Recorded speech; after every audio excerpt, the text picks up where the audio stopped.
Welcome to Black Royalty Success Digital Movement Team, where good work progress to be great work.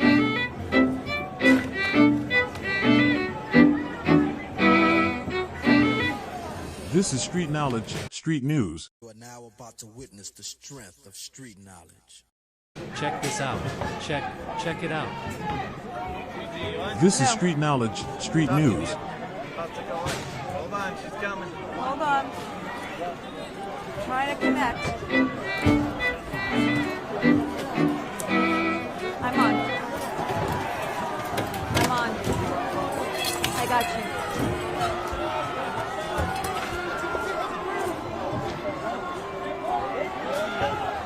you. Giving you a scoop of what's going on in the streets. Uncut tea. Check it out. Straight from inside the raw soup bowl of what's happening now.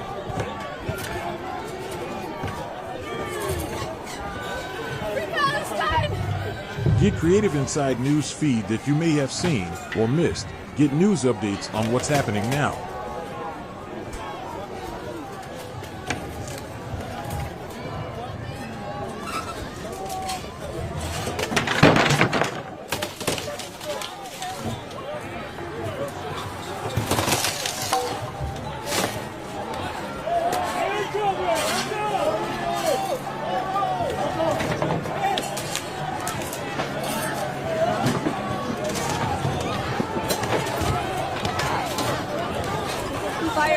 Fireworks.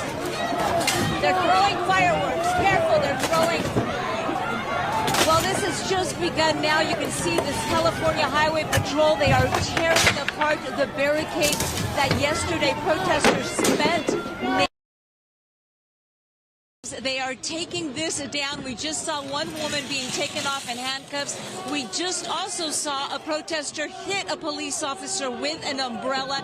No damage. They are wearing helmets. They're also shining flashlights in the police officers' eyes along with strobe lights trying to blind them. That has not worked. You can see right now quite a chaotic scene. This has been in preparation all night long. You have the California Highway Patrol. You have LA County Sheriff deputies, the LAPD here. But it is the campus police and the California Highway Patrol that are now taking the lead on this. There are about 200 to 400 protesters on the perimeter, and we understand they're actually surrounding the entire perimeter here. They are here to support the people inside the pro-Palestine encampment. We have not seen anyone on the pro-Israel side all night long, and we've been here since just after midnight. You can see they are tearing down wooden pallets, wooden boards, tables, doors, anything and everything that protesters use to barricade themselves in this encampment since last week. And yesterday they were quite busy using drills, hammers, and nails, hammering all these wooden boards together in hopes that that would protect them. But you can see California Highway Patrol officers tearing down those boards to be able to get to them. Now, we can tell you that all night long they have been using a loudspeaker right next to the protesters, telling them to disperse, telling them this encampment is unlawful, something that the campus told them on Wednesday, that the encampment was unlawful, that they could not stay here any longer. They have used loudspeakers all night long, giving protesters ample time to leave if they wanted to. They told them you can leave peacefully now or risk being arrested if you stay. This has been going on all night long. We did not see anyone leave the encampment, but now as police move in, they are going to be leaving, but in handcuffs. And you can see photographer Tony Butita behind the camera as the California Highway Patrol continues to tear down the barricade. They have flashlights being flashed in their eyes, strobe lights, and a lot of the protesters we are watching have helmets on. They also have umbrellas to shield themselves. Alex, that is what you are looking at right now happening near Royce Hall. Gigi, Bob DeCastro here as well, along with Alex. You have to imagine that this is going to take some time to dismantle this because of, as you said, they spent the day yesterday nailing some of these boards together. They were using zip ties to tie some of those rails together. Gigi, we've got Gina Silva also on the ground there. She has another vantage point of what's going on as police move in. Gina, what do you see? Well, Bobby, just take a look at this scene. It is so chaotic. This has been going on now for hours. We've been waiting and waiting for CHP. They gave plenty of warnings to the students to leave. They kept announcing over and over since 6 p.m., letting them know that if they did not leave, they would be arrested. And that is what is about to happen right now. CHP officers here in full riot gear are tearing down the barricades. And you can see this is a standoff. You hear all of that loud bang noise right there, and it just sounds like a war zone here. None of this is going to be pretty. They're going to be pulling out these students, and again, they had plenty of warnings. They were told they needed to leave or they could be arrested, and that is what's going to happen right now. You can see a lot of CHP officers. They are the ones that are leading the arrest tonight. LAPD officers are also here behind, but it will be CHP who will be making the arrest because it is UCLA. Now, Gigi is also here. You can see they're throwing flash grenades, flashbang grenades, wow, to try to get the students to surrender. But again, that isn't happening. Is that as Gigi mentioned? Yeah, they have CHP umbrellas. firing that? Is that coming out of CHP? It looks like that it. There are so many officers here. Wow. We've got CHP at the front. We've got LAPD from the back. I saw CHP officers with the big rubber bullets. Yeah. So they are prepared to end this today, and that is what is happening this morning. Again, this is something that, oh my goodness, this is something that the warnings came out at 6 p.m. and said this is an unlawful assembly. You have to disperse. And throughout the night, we've been here by the encampment. We kept hearing this speaker over and over, letting the students know, you have to leave. You have to leave. If you don't leave, you will be arrested. And this is exactly what is happening now. You can see it's a very chaotic situation. The students are standing ground. You can see they're wearing helmets, and they are not backing away. Right now, somebody threw a water bottle. Earlier, our security saw students, they were putting cement in the water bottles, adding a little bit of water, and the idea was that would be a projectile to send out, and obviously that would hurt because it would be a cement in that bottle. And this is such a different scene than what we saw at USC last week when LAPD moved in. That was only a one-day encampment, and most of the people there just turned themselves in, were, sort of participated in the arrest process. It seems like, Gina, these folks are digging themselves in. Are you seeing some folks that are just saying, yes, arrest me, I want to be arrested, to make a statement? It looked like we maybe saw one person doing that. No? Not from where we're standing. That is not the case. They are standing their ground. They are still holding their signs. And earlier, what we kept hearing was, where were you last night? Where were you last night? As we brought you an interview with one of the UCLA students, they said they came here to also support the pro-Palestine supporters, because they were upset that last night when they were being attacked, there was no law enforcement. So they came here to support them tonight. And you can see tonight a massive show of force, and that is to take down this encampment. Gina, we're going to go back to the other side. Gigi Graciette is looking at the situation on that other side. And Gigi, what are you seeing? You're hearing those flashbang grenades being fired off. Bob, take a look. Take a look. Police, California Highway Patrol here, flashing those, sending off those flashbangs to distract the people. They're really struggling with some of these wooden pallets. Mass photographer Tony Butita to turn around. Take a look at this piece of wood that just came out of there. This is extremely heavy. Unclear how they even got this, or if they just constructed it themselves. And that is what they're struggling. Now you can see the protesters there. They're all holding up umbrellas to try to protect themselves, while some of them shine and continue to shine their flashlights and strobe lights at police officers, trying to disorient them. We just saw a group of protesters pull some protesters to safety, trying to protect them from being arrested. This is police continue to dismantle the encampment. They really were fortified here. They've been working on this since last week, but yesterday they really got to it.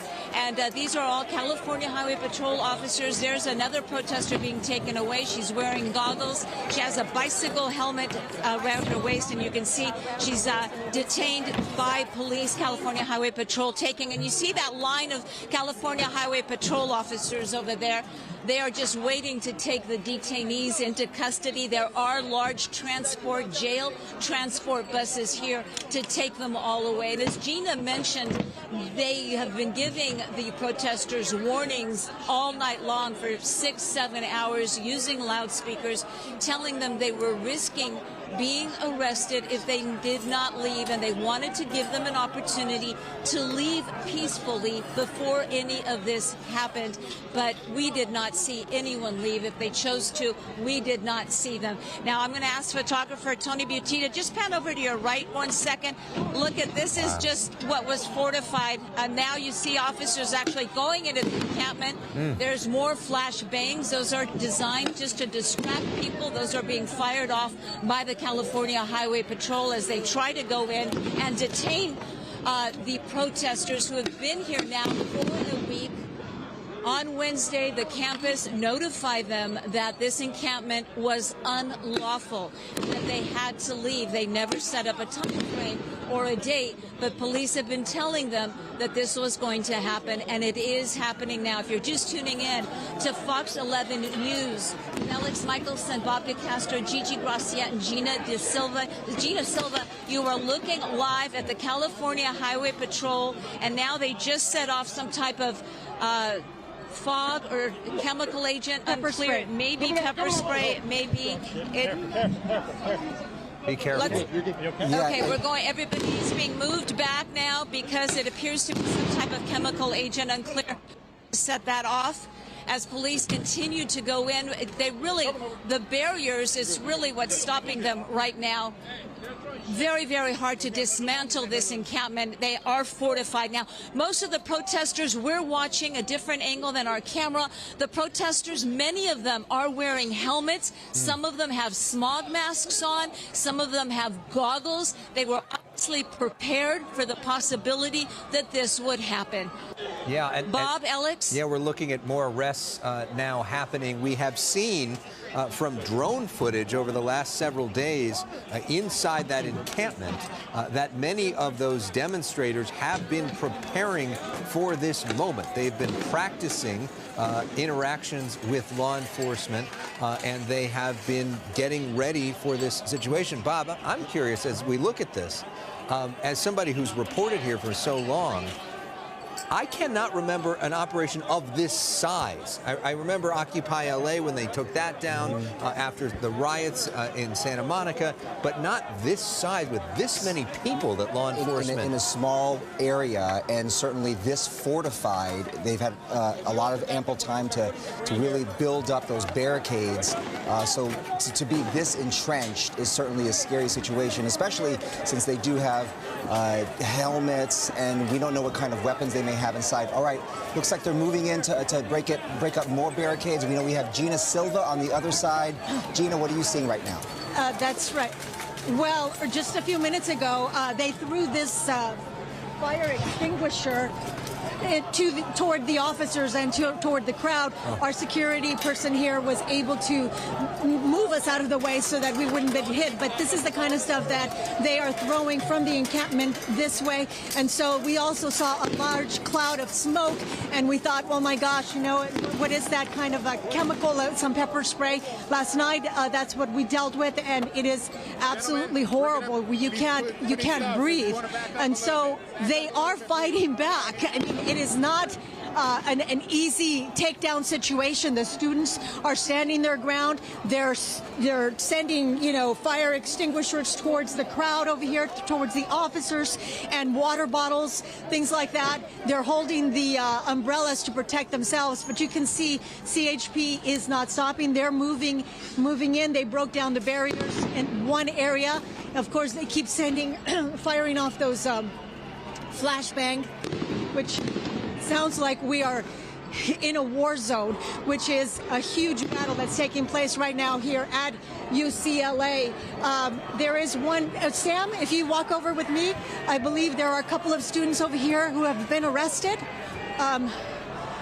These are the first, let me see here, we have 1, 2, 3, 4, 5, 6 students who have been arrested. They were at the encampment, and again, these students were given so many warnings. Since 6 p.m., it was announced that this was an unlawful assembly, and if they did not walk away from the encampment, they would face being arrested, and that is exactly what is taking place right now. CHP officers there doing what they promised they would do. Now, if we go back this way, Sam, you can see that CHP is still continuing to move forward. But again, there are hundreds of students behind these barricades. Well, we can and see so that, this is going to be something that's going to take hours. We can see that there's a lot of work to do there, as there's so many different plywood boards there. They've got those rails there as well. And then the smoke, more smoke And that we're seeing there. Where's that coming from, another Gina? fire extinguisher. Whoa. Yeah, that's another fire extinguisher that's being... Non-lethal shotgun shell going off. Yeah, there's just so much going on here that it's really difficult to let you know what exactly it is until we actually see it. But it's a dangerous situation. Okay, let's go to Gigi Gigi It really is. These students, we Gina. are hoping that they don't get hurt. We're going to go to Gigi. She's on the other side. Gigi, what are you seeing?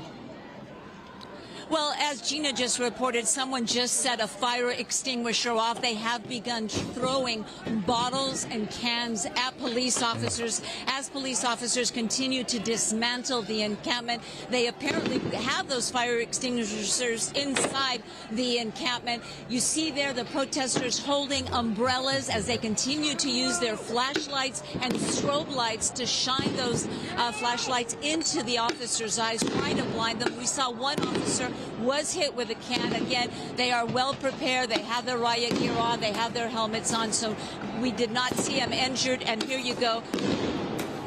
You see the California Highway Patrol from the South Division firing those flashbangs, those distractionary devices. Just, there you go. Let's listen. Now, the protesters all have umbrellas. I'm going to ask Tony just I'm going to pan down for 1 second. This is some of the things they had inside. You see tables, you see buckets, you see pieces of wood, more tables, more wooden pallets that are painted over there, and those umbrellas.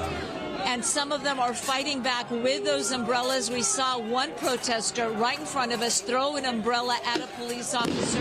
That officer not hurt.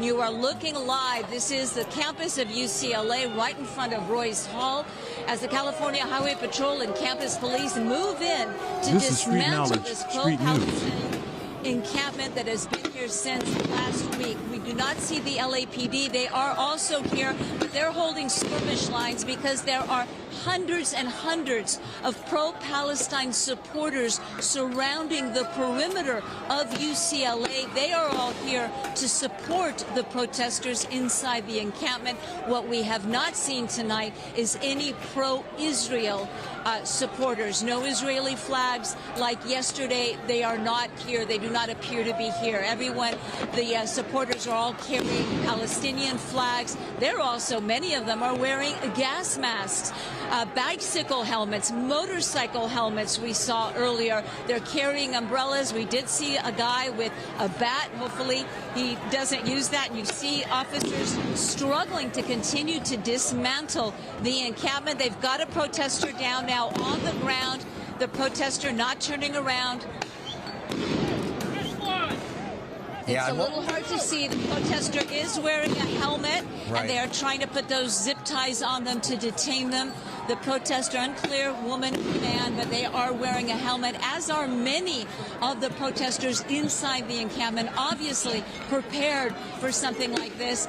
You see, it is a female now. We see it is a woman who is down. They've taken off, I believe, her helmet now, and they are trying to zip tie her and detain her. She is not fighting back. She is not struggling with them at all. She is allowing herself to be detained, and now they're going to pick her up and get her out of here.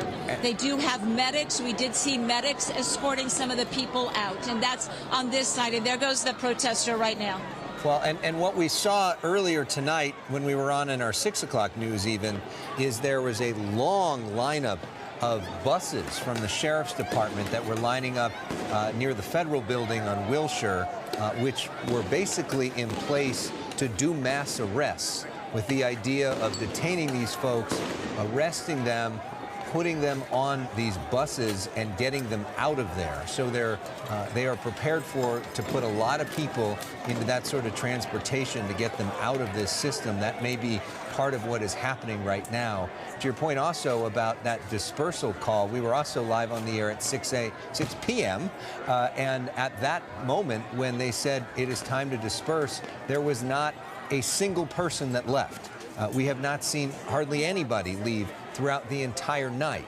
And so now we are seeing on the campus of one of the great universities in the country, the most applied to school in the country, one of the most respected institutions around the world, a scene that looks like a war zone and a combat essentially going on between the police forces of the state of California, the CHP, and pro-Palestinian protesters, some of them students, some of them not students on campus. This is ugly, Bob. And it looks like, Gina, that they have been able to dismantle at least part of that barricade so that they're able to get to some of those protesters inside. We're seeing continued arrests there, so they are arresting some of those protesters one by one. Yes, they are going in, and again, they've got, if you pan this way, Sam, we're here with Sam Dubin, and you can see they've got a long way to go to tear down the entire barricade. But what they have been doing is tossing the trash can, some of those cans, and you can see above there one of the protesters. Witness street knowledge, witness street news. Check out the good, the bad, the pretty, and the ugly sides of digital media TV. Witness digital media videos going viral. Gina, Witness trending topics straight from the hot TV box watching men. Get the tea, get the soup on what's going on Street News TV. Extremely painful. If they hit your leg, your arm, they could break your arm. But they're trying to get into this encampment to get everyone arrested and out of this encampment. Again, the students were warned about this over and over. We were near the encampment for hours, and we kept hearing that speaker, the recording, letting them know what was going to happen, and they had time to leave, avoid this type of situation. And as far as we know, almost everyone stayed. One of the concerns, Gina, is those other protesters that are outside this encampment that have come in.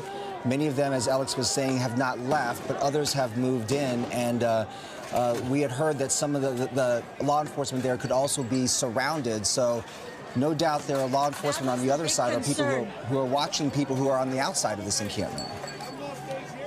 That's correct. That was the biggest concern, because the crowd, we were talking about possibly more than 1,000 people that were standing outside, and they were ready to rush in. They were very prepared for that. They talked about it, but of course it took so many hours that by the time this happened, many of the people that were outside, the supporters of the pro-Palestinian protesters, they ended up leaving. There are still some people out there, but so far I'm looking behind me and no one has come into this area. There are LAPD officers on that side as well. They could be holding the line, but right now all of the action that's taking place, you're watching it right now. That is CHP that is going in. They're breaking down the barriers to get to the students and to get them in handcuffs and out of this area. Gina, you've been doing this for decades in the field. Can you remember something the size of this in Southern California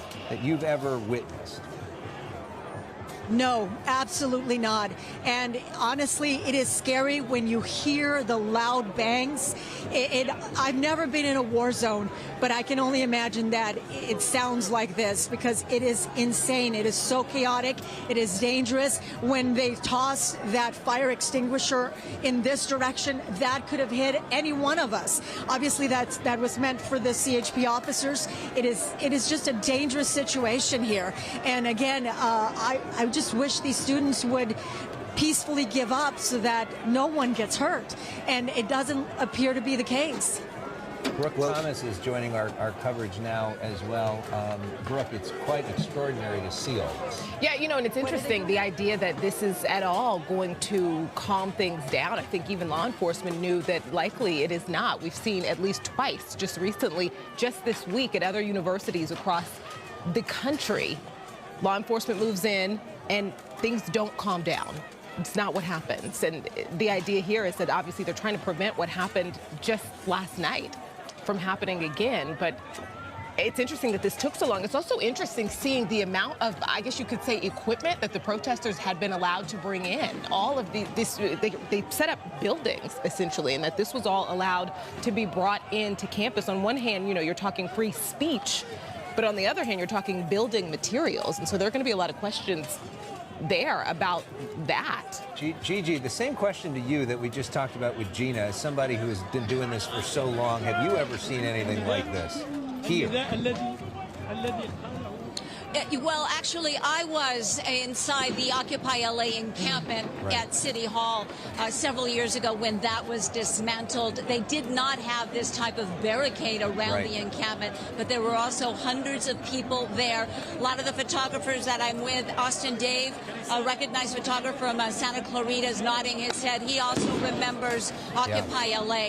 The only difference, they did not have these barricades up, which is quite a challenge for police officers to be able to get in. Photographer Tony Butita, I'm going to ask you to pan down. I'd like to show what was just thrown here. This is what some of the protesters have inside the encampment, which are those fire extinguishers. They continue to set them off. As a matter of fact, those CHP officers right in front of you, Tony Butita, you can see their uniforms are covered in white powder.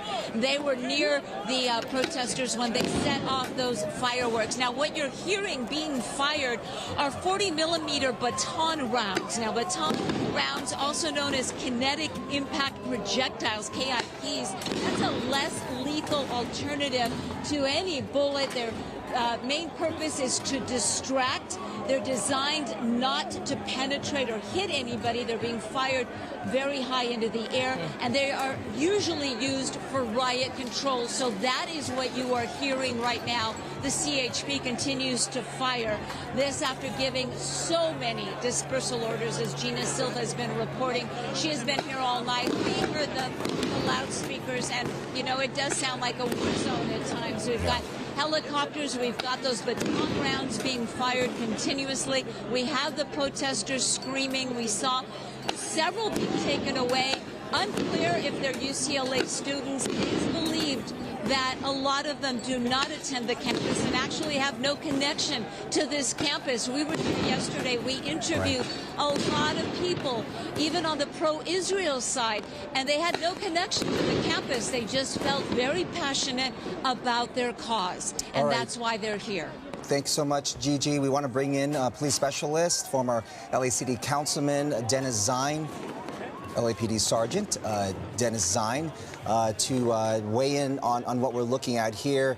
Dennis, what's your take on this, the strategy here that police are using? Obviously, they had to come in at some point, and this is the time that they decided to do this. And it's quite an operation here because they have to dismantle this barricade here, which is just becoming more fortified and more fortified by the hour.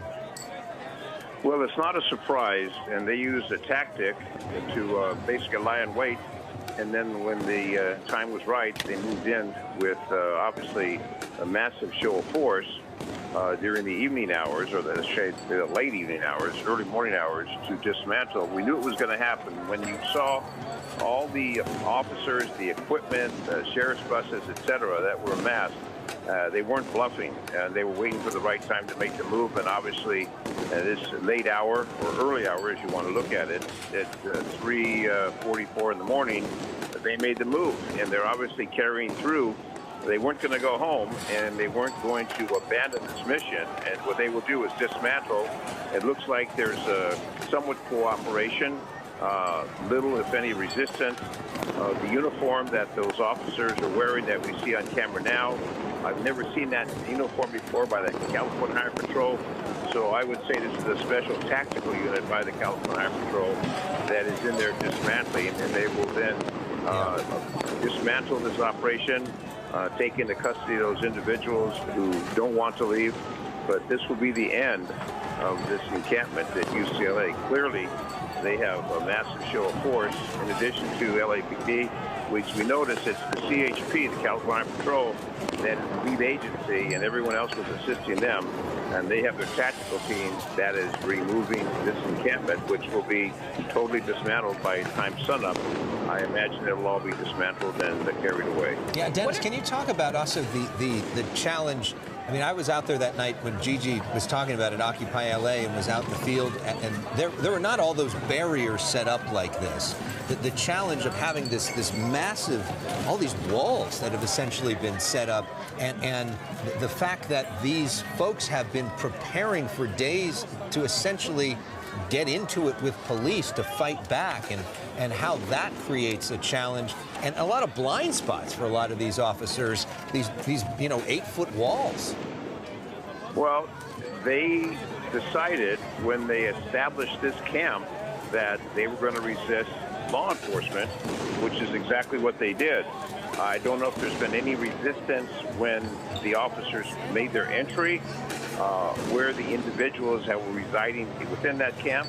But I look at the initial stage, when they started setting this up, that's when it went sideways. And sadly, UCLA was not prepared to really do what they needed to do. So now what we see is this tactical team that is absolutely dismantling. So they will dismantle it, they'll remove it. By the time sunup comes, it should be totally dismantled. Those that were occupying will be taken into custody, or if they want to leave the scene. But as I heard just a few minutes ago, many of the people that were inhabiting this camp were not students at UCLA. And we knew that there were activists that were there strictly to defy law, to defy the rule, and to establish this for a particular reason, which is what you'll find. Many of those are not students. They're just activists that were there for their particular purpose. As we see them carrying them away in the plastic cups, we have a number of sheriff's buses, we have the processing, but when they amass hundreds and hundreds of officers for this particular purpose, it is for a genuine purpose, not a bluff. A lot of people thought at midnight, at 1 o'clock in the morning, it was a bluff. It wasn't a bluff. They were just waiting for the right time when they could do this with safety to the officers and safety to those that were housed inside this encampment, which was totally, completely illegal at UCLA. They wasn't going to continue. They weren't letting it continue for days and days and days. It came to that time. We're going to take it down and let's move. And they had all the resources there. The tactical teams moved in. So law enforcement was well prepared, and what we see happening is the total dismantling. By the time sunup comes, that encampment will be removed. You know, Dennis, you keep talking about the right time. What makes something, 3 o'clock in the morning, 4 o'clock in the morning, the right time? Having to take down something like this with decreased visibility seems harder. So what can you imagine law enforcement was waiting for? Well, they were waiting for the tactical operation so they can dismantle without having the confrontation with the people that were massed there. There were a lot of people that were inside and outside. There were spectators. There were hundreds of spectators. And what they wanted to do was not get a massive number of people involved. So they just waited them out, basically, until they fell asleep. And then the crowd dissipated because you had a number of people that at this particular hour on the outside, they've left. So what happens is you have fewer obstacles to encounter and fewer people who you have to arrest since they've dispatched from the scene. They're no longer there. Yeah, so lots of people go home. Lots of people go home at this early hour, and it's overnight. So maybe they thought it was the better time to do it and not wait till daylight. We're going to bring because there were hundreds of people there late into the night, past midnight. There were many people, the spectators, and they waited for them to depart. Okay. The uniformed officers were prepared. The command staff gave the command, go, and they did, as we see them doing it now. So by the time sunup comes, this will totally be disbanded. All right. Thanks so much, Dennis. Stand by there. We appreciate your help with this coverage. We're going to go right back to Gigi Gracia, who's right there at the front of what's happening here. Gigi, what are you seeing? Well, protesters just set off another fire extinguisher, leaving the officers that are up close in a cloud of smoke from that fire extinguisher. Off to the left, you see them flashing their flashlights, continuing to focus their flashlights on the officers' eyes. I can tell you that can do some serious damage. And there's another table that's flying over the metal barriers. You can hear the protesters shouting boo. What they're doing, the protesters inside the encampment, and you can see them there, they're picking up pieces of wood and using that wood to shield themselves from officers. But officers continue to move in. Some of the protesters are throwing bottles, cans, fire extinguishers after they set them off at the officers. We haven't seen any injuries yet, but obviously an extremely tense situation. And just moments ago, they used the loudspeaker once again and asked people, please leave peacefully. You are risking arrest. Somebody just opened up a giant pool umbrella right there, that beige. It looks like an umbrella or a tent. They're using it to shield themselves as officers continue to move in. They've also got those metal barricades. Hey, we're being asked to, okay, they're asking us to move just a little bit farther back because the officers are throwing those pieces of wood and the tables as they continue to dismantle the encampment. And they also continue to fire these rounds. You are looking live here on the UCLA campus, right in front of Joyce Hall. And we've been watching as protesters, once they're detained, they are not resisting. We have not seen any of them resisting. What they are resisting is being detained. So is what's happening right now, Gigi, are they basically saying to them, even if you're here right now, if you walk away at this point, we're not going to detain you, we're not going to arrest you, just leave, and these people are just refusing to leave? The message is not that elaborate, but that is the gist of it. I would imagine if one of the protesters put their hands up, maybe they would just be escorted off the campus instead of resisting. And there goes those 40-millimeter flashbangs again being used as a distractionary device. And there's more tables, chairs, wooden pallets, those metal barriers, all of that. There is a protester straight ahead wearing a yellow helmet, and that protester is holding up a metal or plastic folding chair to protect themselves behind a metal barrier as police continue to dismantle. Look at that piece of metal. It looks like what was a metal table at one point. That protester now holding one of those metal barriers. They continue to try to stop police from coming into their encampment. At this point, I would say that's pretty pointless. Police are here, they're inside, and they're taking people into custody. You know, it's interesting, Gigi, is they're taking away their umbrellas and these pieces of wood. You can see more about the protesters. They all have these helmets and goggles and masks. What else can you see about the people, what appears to be hundreds of people still in there? They are well prepared. We don't have an exact count, Brooke, but from our Skyfox, our aerial views, there are hundreds of people. And again, these are not all UCLA students. They may not even be a majority of UCLA students. There are a lot of people that law enforcement and campus officials refer to as agitators, inciting the violence. And I'm going to ask Tony Butita to pan off to the right. You've got a clear shot of all of the protesters right there wearing those white helmets.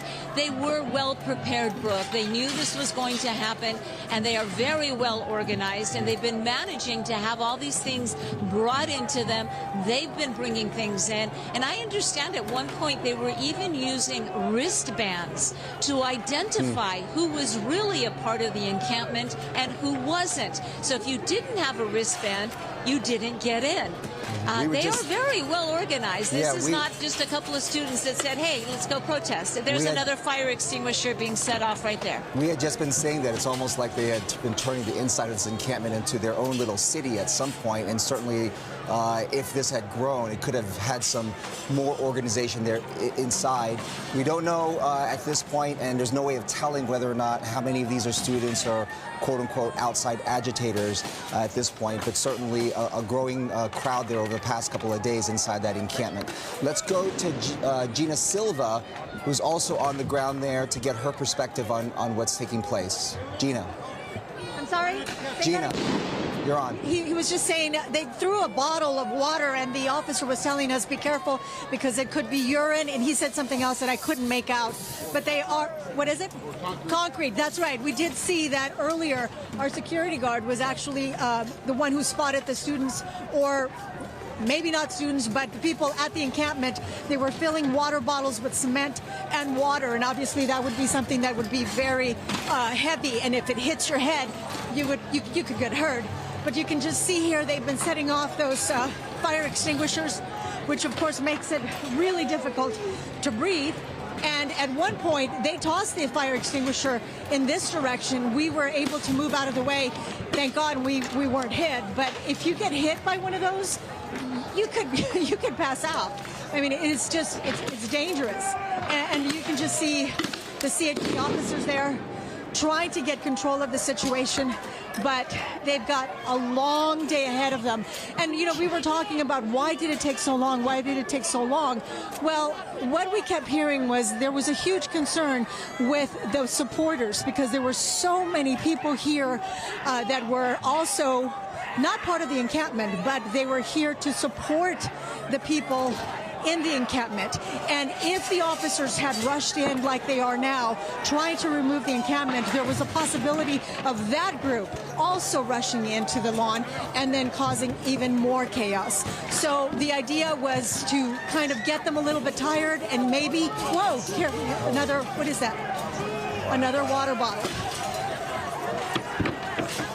And so the idea was to get them tired, and hopefully they would be gone by the time that this would happen. And so that's what you're seeing right now. I've looked back there. Everyone is gone. They were probably ordered out of here. And at this point, it's the media, the officers, CHP, there's LAPD, there are officers from different agencies as well. But as you can see, the ones that are taking down this encampment are CHP officers. And it's taken quite some time. Gina, it looks like they're making progress on those barriers. What are you seeing? Oh, absolutely. They are making progress with the barriers, but they haven't, the students and the people inside the encampment have not made it easy. Not at all. They keep setting off those, fire extinguishers. And so we've seen a couple of the officers like wipe their eyes and you know, try to like spit out because they were struggling to breathe as well. So it makes it a very difficult situation. But it really is incredible what is happening here at UCLA. It's something that I will never forget. Yeah, anybody watching this will not forget. Gina Silva, thank you to you and Sam Dubin for all the work you're doing out there. And you think about the reason that CHP is taking the lead is UCLA is actually under the jurisdiction of the UC Police. It's not under the jurisdiction of the LAPD. That is a state agency. CHP is the only state law enforcement agency. They have the most tools of everything involved in terms of the state, and they are the ones that are taking the lead on this. Mario Ramirez is just joining our coverage. Mario, what are you seeing from your perspective? Yeah, so we're with about a group of 100, maybe 150 protesters, and we're seeing a line here from dozens of CHP officers. I want to have photographer Howard Wells get a little closer.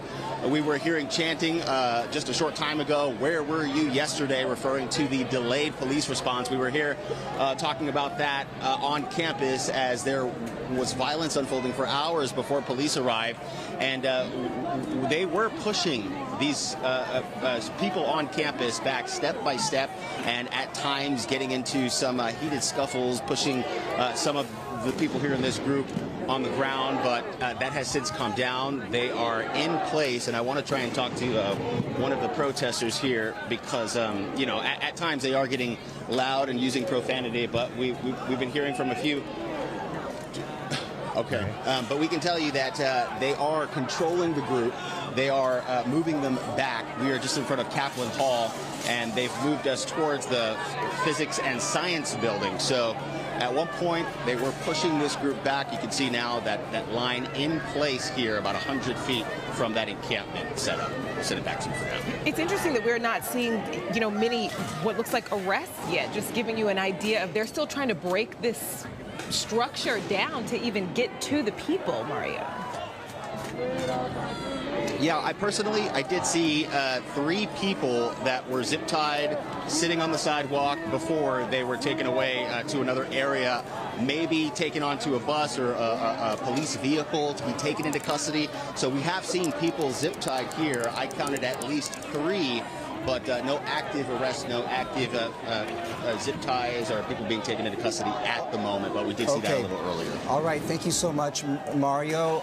We will continue to watch the situation there. You're watching an early edition of Good Day LA. Alex Michelson been waiting overnight as this situation has been tenuous and tense throughout the evening. And about a half hour ago, police decided to finally move in on that encampment there on the UCLA campus. So we want to thank you for your help. I mean, it's just a really sad situation.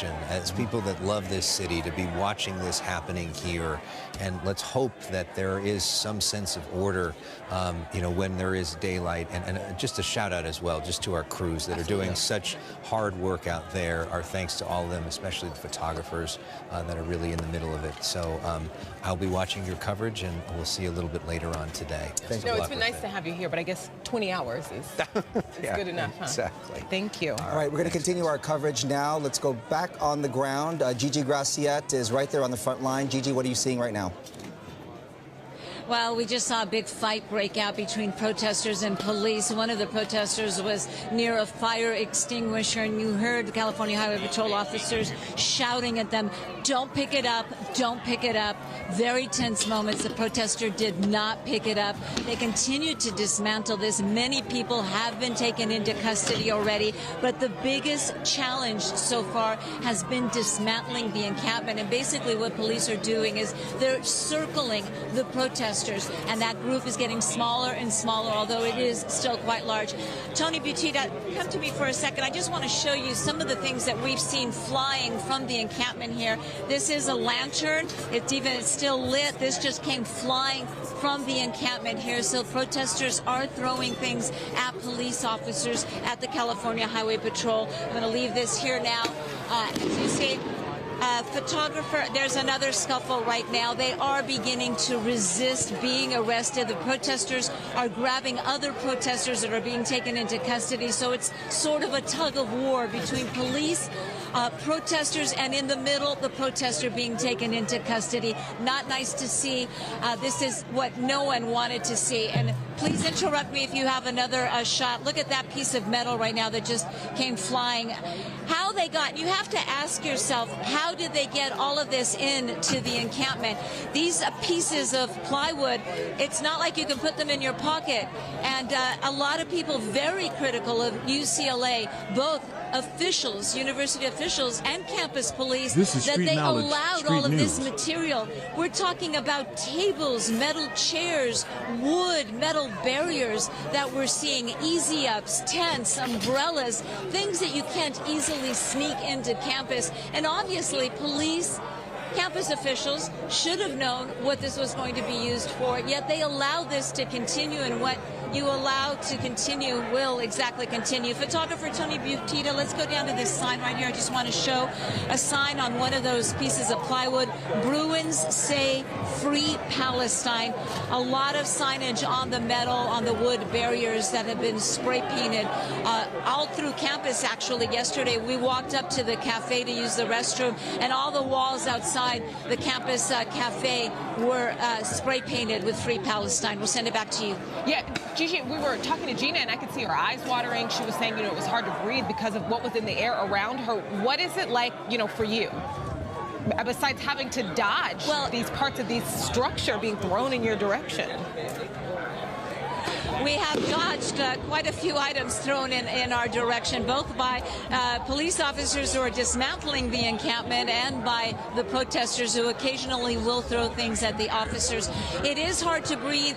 Your eyes water when they set off those fire extinguishers, but thankfully it's nothing worse than that, and it quickly dispels. Now, you see the strobe light right there? They continue to use strobe lights, and they continue to use flashlights, and they're flashing them right at officers' eyes. When the media was here earlier, they were doing that to television cameras, and they also said, you know, that they want to get the message out, but then they do that, and you can't get a message out when that's shined in your face, and they're doing that to the California Highway Patrol officers right now. The group of protesters is getting smaller, but it is still quite large as police continue to dismantle the encampment here right in front of Royce Hall. This is definitely going to take some time here, but we could just hope that no one gets hurt in any of this.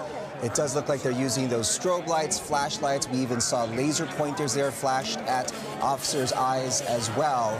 And it looks like they have dismantled a large portion of that barrier which has been erected over the course of several days. And now they're forming this almost like a human chain to try and prevent some of their other fellow protesters from getting arrested. But as we look at these pictures, more officers are moving in. Let's go back to Gina Silva. Oh, yeah. She's there on the ground as well. Gina? Yeah, as you can see, more CHP officers have arrived, so they are going to be taking down the barricades here, the plywood. Okay, so they're asking us to move back a little bit. What I kept hearing from the people inside the encampment, please don't arrest us, please don't arrest us. That's a little bit too late. The announcement came on at 6 p.m. yesterday, letting them know that this was, they needed to leave the encampment. And for many, many hours, we kept hearing a recording through the speaker system, letting them know that if they did not leave the encampment, they would be arrested. It took so many hours. Now you're watching it live here on Good Day LA. CHP moving in, busting down this encampment, and you can see all, what does this say here? Your shots, we need you to back up, okay? Lots of different messaging there on the barricades. Yeah, we want to make sure you're safe as well, Gina. Yeah, we have to move back. They're moving fast now. Before they were taking their time. Now with the, you know, with all of the officers that came in, you can see they've already busted everything down, and they will take the remaining students. Some of the students I can see are running away, running through the back. Oh my goodness. Gina, this is really unbelievable. This is UCLA. UCLA. Just the number of officers, it seems Right here. more are moving in. And CHP officers that are tossing, firing the. It's interesting with this tactic, these flashbang grenades that they're now firing into the air. These are distraction grenades. Part of a tactic to try and disperse this crowd.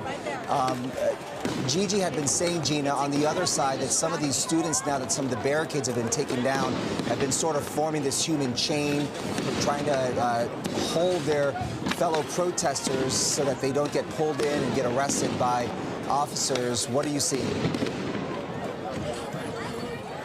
Right now, all I see is a sea of CHP officers dismantling the encampment. You can see that they moved in fast. As soon as you saw them walk in, they went right to work and started taking down the plywood and tossing it away. They told us to move back, and now they are moving closer to the students. But I did see several people running away in the opposite direction. What I did hear before this group of CHP officers arrived was them saying, please don't arrest us, please don't arrest us. But earlier, they were tossing fire extinguishers in the officers' direction, their water bottles, you know, just being defiant.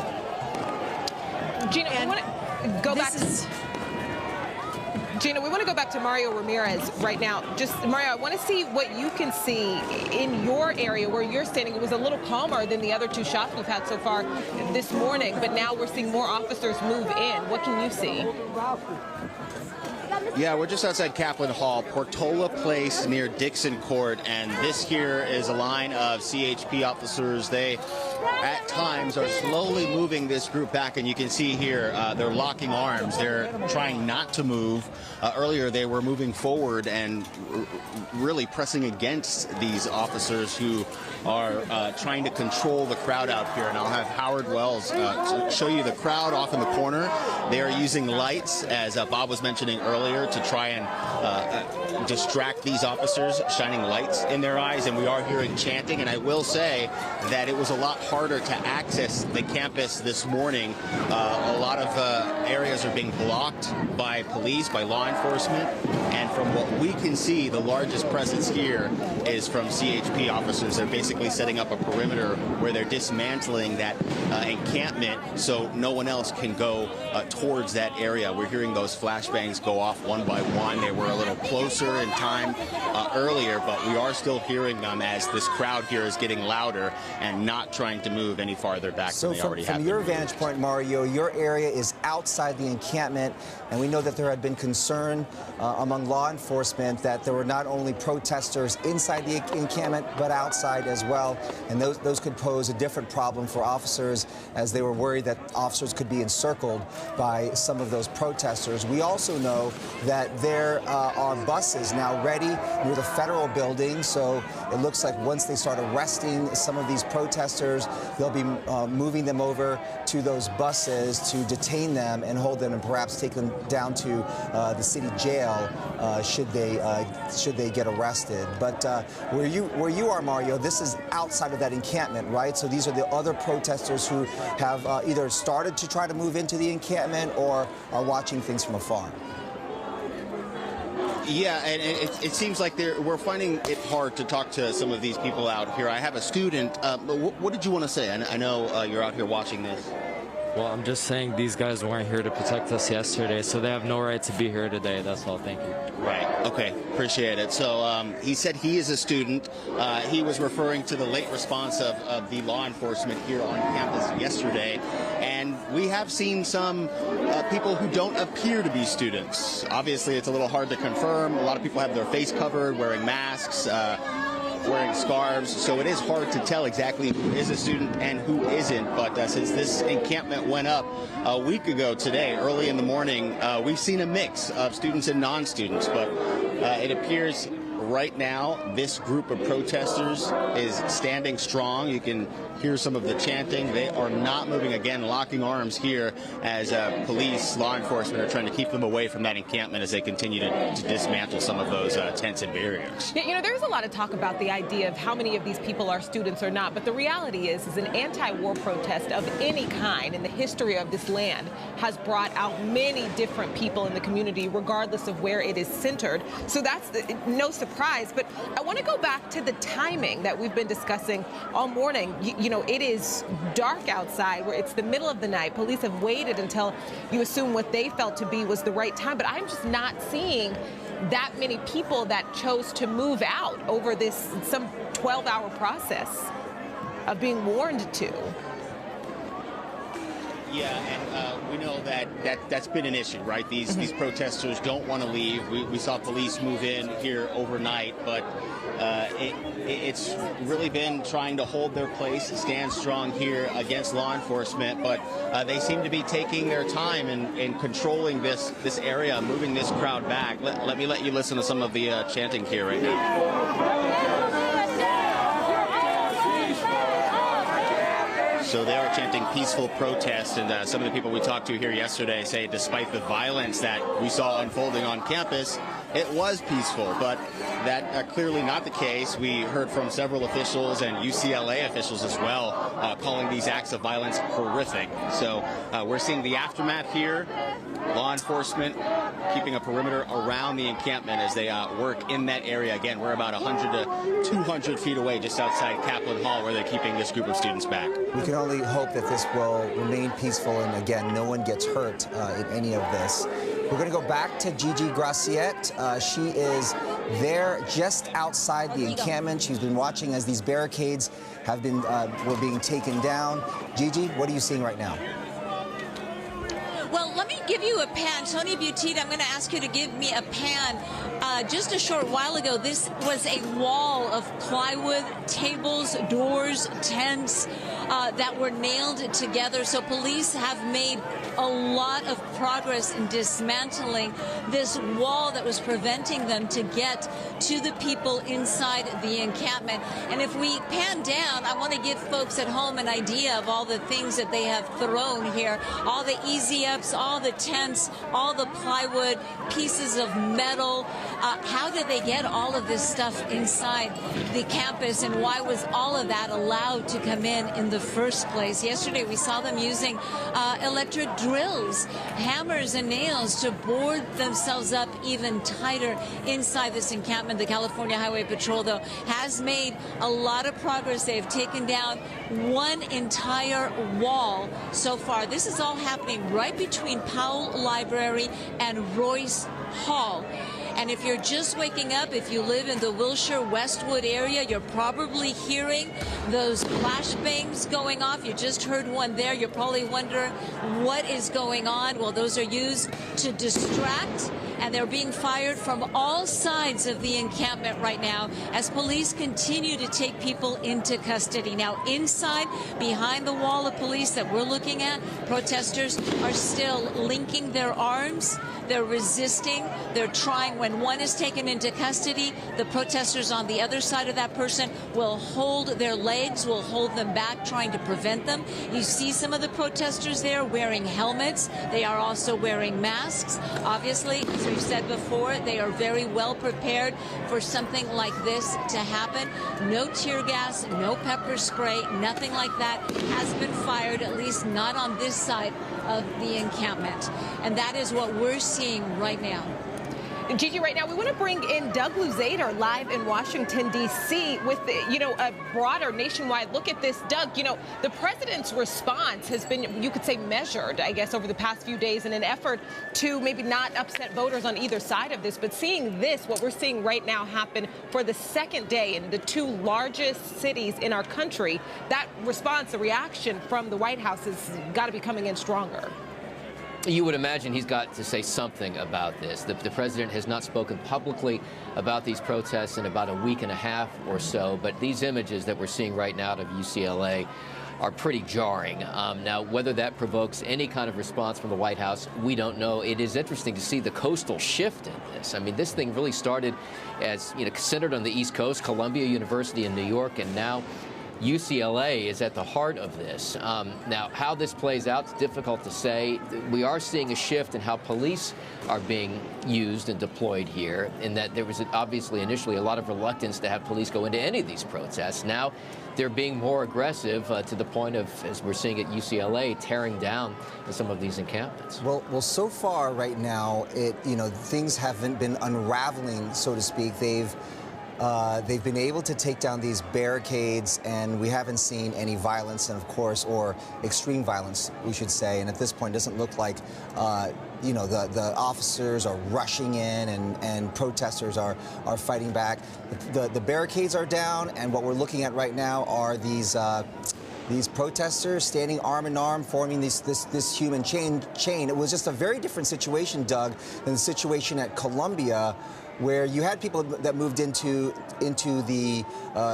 one of their buildings over there. But here, over the course of several days, this encampment had turned into sort of a fortress, so to speak. And I think officers here were just a bit concerned that this could just keep growing, and it was escalating to what could potentially be a more dangerous situation. Yeah, protesters there were given a long time to kind of entrench. Now, at Columbia, there was just such a clear line that they had crossed in going into that university building. It was breaking and entering. And then they tried to occupy it and blockade it. And at that point, that's when the university called authorities in to clear out not just the building, but the encampment as well. UCLA's situation is different in that you have a group of folks that are outside. Now, you know, we have a tradition in this country of giving students a lot of latitude at college protests, but, you know, at some point, these colleges are just deciding, I suppose, that enough is enough, and a lot of it may have to do with the criticism that the university and police got at UCLA for not going in as those skirmishes played out, what, 24 hours ago or so. Doug, we want to check in with you throughout the morning on this. Thank you. Let's go back to Gina Silva on this. Gina, you know, we were just talking to Doug Luzader about this idea that the difference between what's happening in Los Angeles and what happened in New York just a couple days ago, officers having to go into Hamilton Hall and the university on the campus, Columbia's campus, and now here they're having to take down a building, essentially, dismantle one. That's exactly what. Oh, yeah, and that's what they've been doing. You've been watching it live. I want to show you this. Take a look. These are the casings from the shells, from the flashbang grenades that have been going off all night long. They're all over the ground here, and that's what we have been seeing. You've been hearing all that loud bang. These are some of the signs. Freedom is everybody's business. And just take a look at everything that they've been tossing over this side. That was part of the encampment. And it just continues. Right now, they've taken out all of the plywood. You can see all of the CHP officers. And right now, they're facing off with the remaining protesters who are just standing there, refusing to be arrested at this point. They're just standing there. And earlier, as I said, they were saying, please don't arrest us. Right now, they were chanting free Palestine. And they are, it's a standoff. Yeah, so at some point, the officers are going to take them in. We've almost, Gene, almost feel like we've moved into a different stage of this operation to dismantle this encampment, because there had been concern with that growing barricade that they couldn't see what was happening inside. It certainly, from a strategic standpoint, presented a danger for any officers that might be moving in. There was no telling what they might have had inside, but now that that barrier is down, they're standing eye to eye, face to face with these protesters inside this encampment. And now the decision here is really what to do next and how to move in and perhaps arrest these protesters without this turning into a violent situation. Absolutely. It's going to be interesting. One of the things one of the protesters was saying, the whole world is watching. The whole world is watching, as if, adding pressure to this. Like, if you treat us poorly, the whole world is going to see that. So, yeah, at some point we're going to see the officers make the arrest. How they will do it remains to be seen. Gina, from your view, have you seen many people, many protesters being brought out? I'm just seeing officers with hundreds of zip ties prepared for this, but have you seen one by one anyone being brought out yet? Oh, yes. In fact, one of our, I believe, like our second live shot, we showed you a group of the people that were brought out, believed to be students. They were sitting on the ground, and then they were taken away, perhaps put in the buses to be processed. Again, these students and maybe not students who were part of this protest, they were warned and they were told that if they did not leave, they would be arrested, and that is exactly what happened to them, and that's exactly what's probably going to happen to these students as well. So again, they're holding the line there. You can see the officers are face to face with the protesters, and the protesters are refusing just to give up peacefully. They're just standing there at this point. They've been ordered to walk away, go with the officers, and that is not happening. You can see the zip ties there. They're ready for the arrest. All right, there are protesters inside that encampment. As we said, the barricades are down. Now they're standing eye to eye with those protesters, and it's a standoff of a different sort now, so to speak, to see what officers are going to do. There are also protesters outside the encampment. We've got Mario Ramirez. He's about several hundred yards away from that encampment. He's looking at the situation there. Mario. Yeah, we're just outside Kaplan Hall, and you can see the group of protesters that we're with, or people here on campus, some that were part of that pro-Palestinian encampment demonstration just outside Royce Hall, and they're basically standing off with this group of CHP officers, who appears to be a little over 40 CHP officers. We know that police began to move in on pro-Palestine protesters around 3 o'clock this morning, so a little over an hour ago, and UCLA campus police as well were here after demonstrators refused to clear out despite being ordered to leave.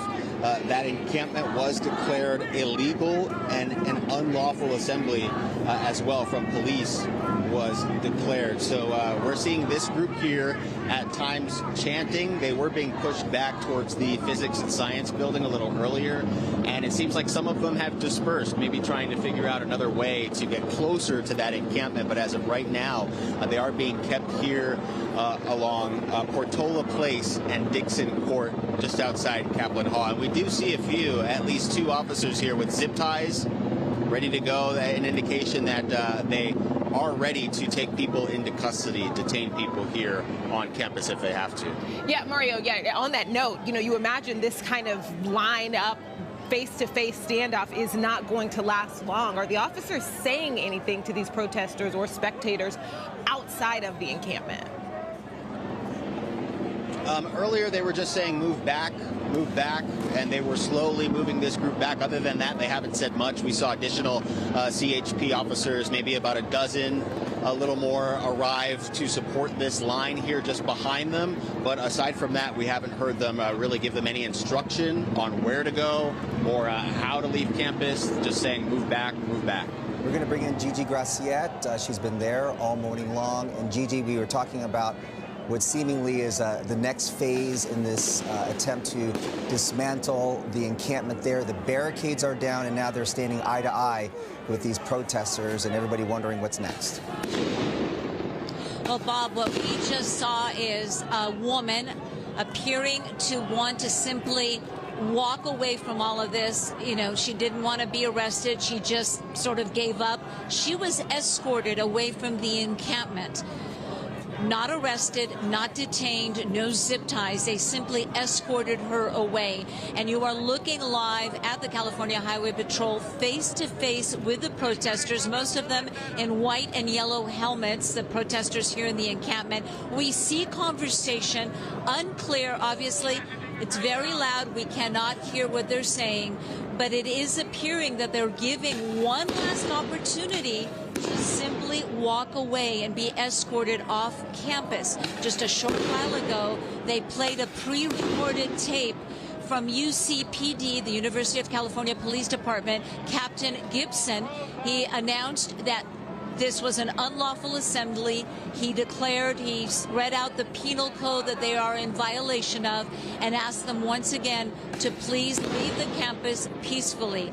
Again, we saw one person just a short while ago, a woman, talk to an officer, and she was escorted away, not detained. Most of the people that are being taken away are being put in white zip ties that the California Highway Patrol is using. The officers in these black tactical uniforms then hand them off to other CHP officers that are standing by to take them to the jail buses to be processed. So unclear what's happening right now. We do see some conversation at times between the protesters and officers. All the protesters have their arms linked together, and it is eye to eye right now. And you can make out the protesters because most of them are wearing white helmets. They have masks on.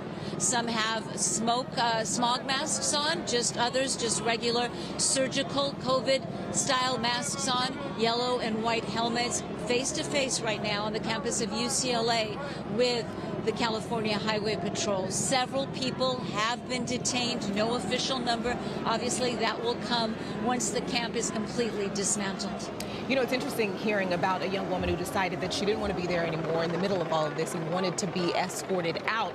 We've been talking and seeing how physically prepared these protesters are. They've got these helmets, they've got these goggles. But in history, when we've seen a massive protest like that, part of the preparation is the reality to be mentally prepared for a likely arrest. And so, but, you know, pairing that with how young some of these people are. These are not, you know, career activists. These are college students. And it's a wonder we haven't seen more of that. People saying, hey, you know, I'm out.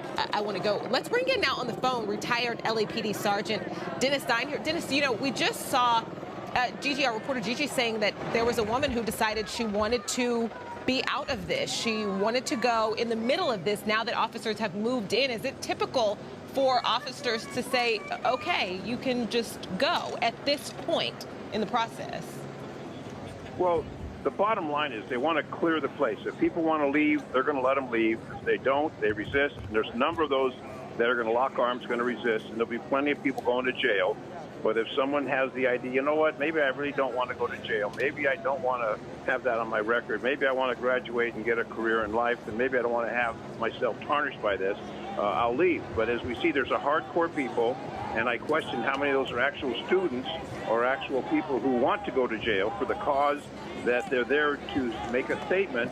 Law enforcement will accommodate. There's actually hundreds and hundreds of officers, and you see the CHP in those tactical uniforms, which they only use in a situation like this. They are there along with the backup of the LAPD, the Sheriff's Department, and other agencies to clear this mess. This will be that encampment, which is turned into probably a health hazard in addition to everything else, will be cleaned out, and the people who are resisting will be taken into custody. If they want to fight the officers are trained to take them into custody. If they just want to stand there and be handcuffed and taken away in the plastic cuffs, they will accommodate. But there's plenty of officers to contain this and to clear this area.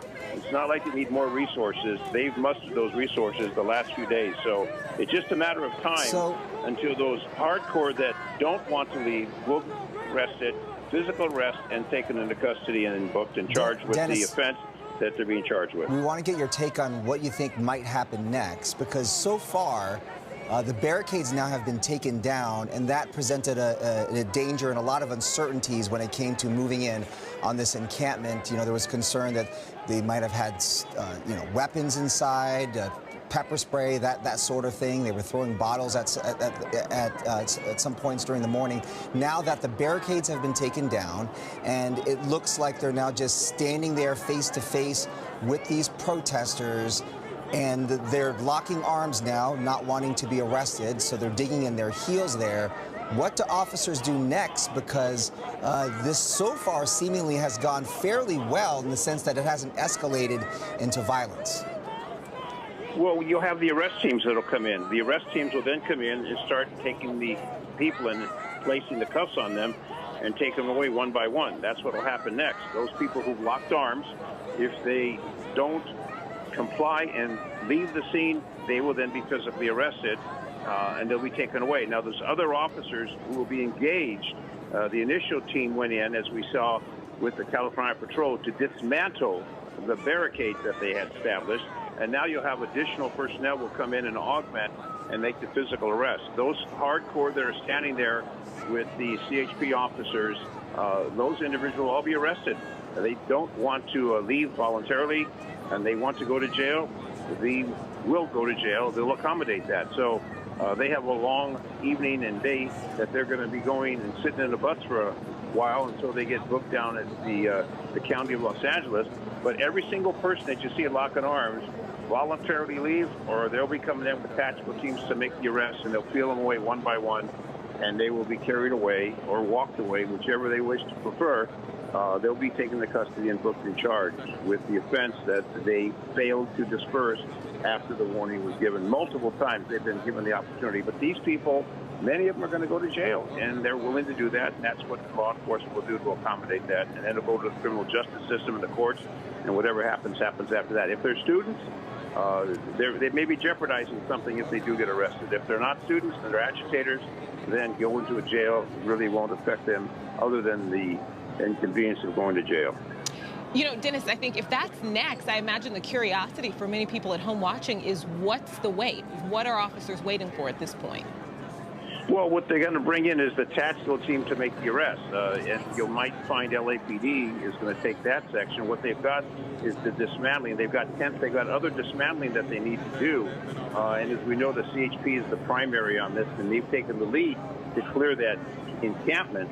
But then they're not going to just walk away and say, okay, we'll see you later. They're going to take those folks who don't want to leave into custody. So there'll be arrest teams that will be coming in. There'll be teams of 2 that will take them into custody, and they'll be processed from there. And that's going to follow up. Once they feel it's secure, then the arrest teams. You see these officers on camera now with the PR-24s. They've got the equipment, the ballistic helmets, etc. There will be maybe the arrest teams or officers in those uniforms versus the tactical uniforms we've seen with the California Patrol will be the arrest teams that will go in and make the actual arrest. And again, you see just a few of the officers. There's hundreds of officers that are assigned different aspects of this, take down this encampment. And it's all being done with a commanded level, giving those directions. Now we're going to go in with this and go in with this. It's all tactically established, and there's a procedure how they're going to follow.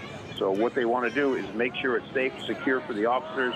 They'll go in and start making a mass arrest. All right, so at this point, it looks like it's a waiting game here, a static situation, and those officers there standing on those lines waiting for the order to move in and make the arrest. So far, that's not happening. We're going to go to Gigi Graciette. She's been there throughout the morning to get her take on the situation, what she's looking at right now. Gigi. And you are looking live at, okay, those are protesters, and they appear to be carrying metal and wooden pallets. Unclear if they're trying to fortify that end of the protest. We saw them throwing some umbrellas. Unclear exactly what they're doing right there. That they're on the sort of on the porch of Royce Hall here in Westwood. Now, at the same time, and you won't be able to hear it, there is a message playing from campus police, Captain Gibson, telling people that they need to leave. They're risking being arrested and being charged with several violations. If you're in the area, regardless of your purpose, in violation of a penal code, you must leave immediately. Let's go back down to the protesters here on the ground, Tony. We don't know exactly what part of the process this is. They are all linking arms. They are holding, some of them are continue to hold pieces of wood. Over here to the left, you see a protester with goggles, a piece of wood in front of him. You may not be able to make him out right now. And he's right in front of the California Highway Patrol. He's wearing a white helmet right there, and he's holding a piece of plywood in front of him. And it's hard to see them, but apparently police are regrouping. I don't know what the next strategy is, but all the protesters obviously not leaving.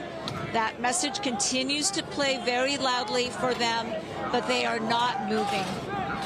To Dennis Zine, Gigi, this next stage is to get arrest teams to come in, and that there are more officers at the ready to go in, but they're just waiting for that order to move in and to actually go in and make these arrests. But at this point, it looks like it's another sort of standoff between these officers and those protesters. Gigi, from what you can see, can you see any other law enforcement actually moving in? No, there is a California Highway Patrol arrest team there in their standard beige uniforms, and what happens is the officers in the tactical gear, those black uniforms, they're dismantling. They continue to dismantle the barrier, and then they take people into custody and they hand them off. Okay, things look like they're getting very tense right there near Royce Hall. We just saw a bottle fly with some water, some type of liquid into the crowd. They're also using a loudspeaker. Okay, I see. It's very hard to make out. We're at a little bit of a distance, but there seems to be a scuffle. They're trying to protect themselves, apparently from police that are moving in. You see the police there to your right, the California Highway Patrol to the right with their black helmets on, and the protesters continue to use umbrellas. Umbrellas have been a big thing here. We've seen so many, dozens and dozens of protesters holding up umbrellas. You can see the umbrella there. An officer just grabbed one. And we're going to go back to you. We're going to continue to monitor the situation here on the campus of UCLA. Right, Gigi, let us know if anything develops there. We're going to go back to Mario Ramirez. He's also on the campus, a little further away from the encampment. There are more protesters there outside the encampment and officers there as well. Mario. Right, we're having some technical issues with one of our cameras out there, as you can imagine. There is a lot going on. So, should we go back to Gigi now? Okay. Let's just watch. Hi, Brooke. Gigi, so Brooke and Bob. Yeah, so actually something I wanted to ask about that I could notice is officers pulled down the wood at the front of the encampment. There still seem to be pretty tall barricades towards the back, and now you see this action going on over here with this giant piece of wood that you were just talking about. Yeah, it appears the protesters once again tried to sort of fortify themselves there on the porch of Royce Hall there. And to our left, I'm going to ask Tony to pan over to the left. They've opened this area up. It's a little difficult. There's a lot of media here. There's a lot of police. So we're going to stay focused on that because there appears to be a scuffle breaking out over there. Let's try to get a better look here. Now, so what we saw were protesters still had some of those large wood boards. Now you see the CHP moving into the porch, and there goes a chair and more metal. They were trying to fortify, create sort of a little fortress on the patio there under those arches, but that has not been successful. Police now focusing their effort over there. Meanwhile, the other protesters that are all locking arms, everything seems calm here. They're face to face with the California Highway Patrol, but no one else giving up. Now, if you're just tuning in to Fox 11 in Good Day LA, we're live on the campus of UCLA as police move in to dismantle this pro-Palestine encampment that has been here since last week. If you live in the immediate area, you may hear what sounds like fireworks. Those are flashbangs being fired by police. They're used to distract. They're fired high into the air, so you may be seeing those flashes of light and hear what sounds at times like fireworks. That is all coming here from the UCLA campus if you're just tuning in. That is the California Highway Patrol taking protesters into custody. They were warned by the campus on Wednesday that this encampment was unlawful. The campus never gave them an exact date, but they've been getting messages every day that they must vacate the encampment. And what they did yesterday, and we saw them do, was fortify it, bring in even more wood, pallets, wood board, metal, tables, chairs. We've seen a little bit of everything. They were using drills yesterday to nail and screw those boards together, basically creating a little fortress, makeshift fortress here. They had no intentions of leaving. We did see one woman just say, you know, she wanted out for whatever reason. She was escorted. She was not detained by police. She was simply walked away from the protest. That is the only person that we've seen sort of giving up, for lack of a better word. Other people have been detained with zip ties. And it's important to remember the campus and police don't believe that all of these protesters are UCLA students. A lot of them may be, but not all of them. We were here yesterday, interviewed multiple people, and no one that we interviewed all day long was actually a student here. I don't know if you know UCLA. an answer to this, Gigi, but that building right there, I think we're looking at, is Royce Hall. And yes. Are there protesters inside that building? Have they been able to go inside? You know, that presents another issue there for officers if they were going to make arrests, if students were to go inside this building, or is that completely locked down? The building is locked down. Police are inside the building. They're also on top on the second floor.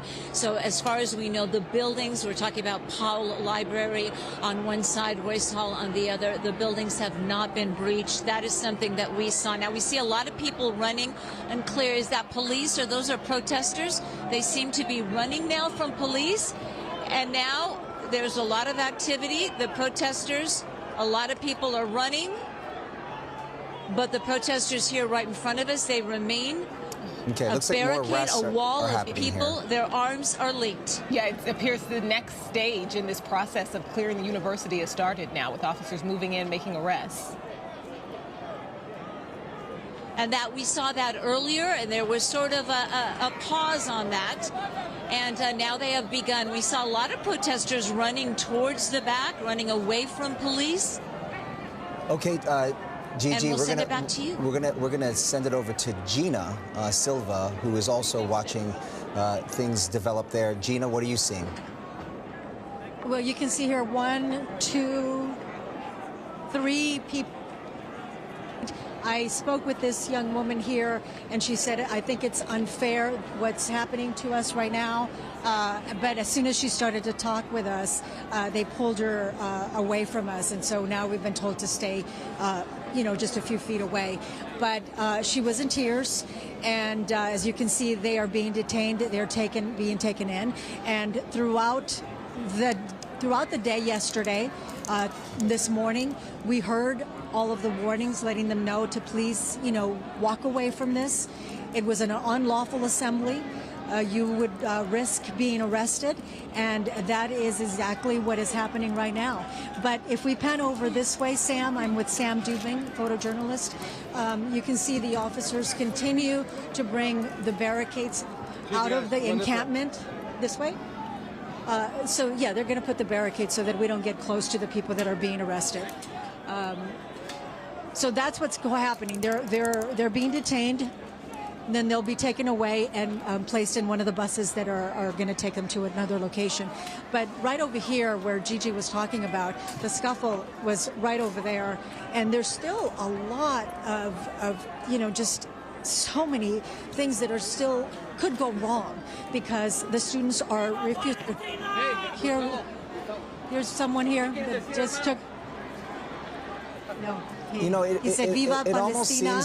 It almost seems like this is, at this point, again, this is still early on, and there's a lot of protesters that are there, but it's working out the way officers or law enforcement there had hoped for, that they would be able to take down these barricades without much resistance. There's another person detained. She's crying.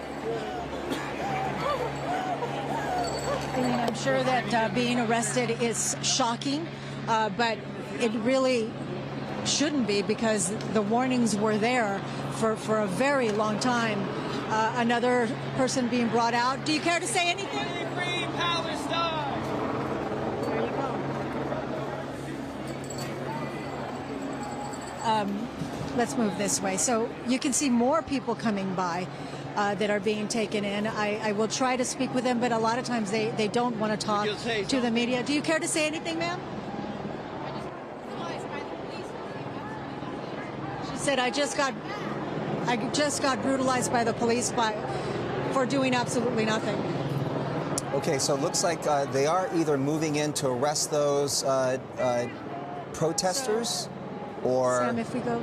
Look perhaps at some of these protesters everything are that deciding was to, inside the encampment, all of the wood, the plywood, the umbrellas, everything has been taken down, and it's quite a mess.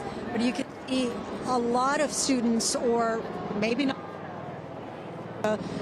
encampment, people who were protesting, they're still standing there, holding hands, refusing to give up. But and so they will be taken in. Gina, does it look like they're at times actually... it may be a little bit rough, but it's been their choice because they have not given up peacefully.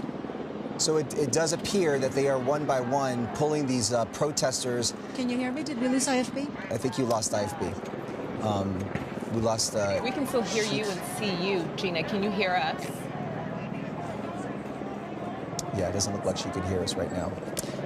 You know, as we're looking at this, just the shocks of just what was in there, the amount of materials that were in there, and just as much as the protesters are asking, they're still asking the question, where were police last night? Where were you during the riot? I think the university leaders in the days to come are going to have to answer as to how all of this got there. You don't easily hide, a giant wood slab. Right. It's something that they're going to, in the days to come, investigate and figure out how this encampment, really a fortified encampment, was able to spring up there on the campus, and that it was allowed to go on. We're going to bring back Gigi Graciette. She's watching as some of these arrests are taking place. Gigi, on Gina's side, it looks like they were moving in and arresting some of these protesters one by one. What are you seeing? Well, from our perspective, the protesters are now completely surrounded, and that was the goal, sort of to contain them without the barricade, although some still have pieces of wood that they are holding up to shield themselves. Many of the protesters, if not most of them, are wearing helmets. They seem very well prepared. Many of them have goggles. We see a female protester over there. She seems to be talking to police. Earlier, if you're just tuning in, we did see a woman being escorted out, not arrested. She apparently wanted to leave for whatever reason she had. The protesters are also, if you hear that noise in the background, they're also using bullhorns and they're chanting different things. Right now they're chanting peaceful protest. At other times, they chant other derogatory words at the police officers that are here. And now we see police continuing to move. The plan is to continue to contain the protesters. You see one protester there with holding up a street sign, one of those sort of horses that they use to block off traffic. And it appears police are moving in to detain someone. You see the protesters there. If you can make them out, they're the ones wearing the white and yellow helmets. Most of them also wearing masks. It's been peaceful, as they have not set any fire extinguishers off. If you've been following our coverage, you probably saw that earlier. You saw clouds of white smoke. Those were fire extinguishers that were in the encampment that were being set off by protesters. Many of the officers that are here, their uniforms are covered in that white powder. They have not set any more of those off, and unclear if they simply just ran out. So it's calm, but it's a tense calm. Yeah, you know, I can still see things flying up in the air, kind of behind this initial line there. Can you tell me what you can see? Are protesters doing that? Are they passing things around? You know, occasionally you see, just a short while ago, we saw a protester throw an umbrella. There were a lot of umbrellas here. We saw a protester throw an umbrella at a police officer. We saw that several times tonight. The protesters that remain right now are as peaceful as anyone can be that doesn't want to be arrested and doesn't want to leave the campus. And it's important to note, on Wednesday, the protesters were notified that this encampment was unlawful. And this, the UCLA went out of their way in that message to the protesters that they supported their right to free speech. This isn't about free speech. This is about an encampment. This is about not letting some students get to campus, get to classes.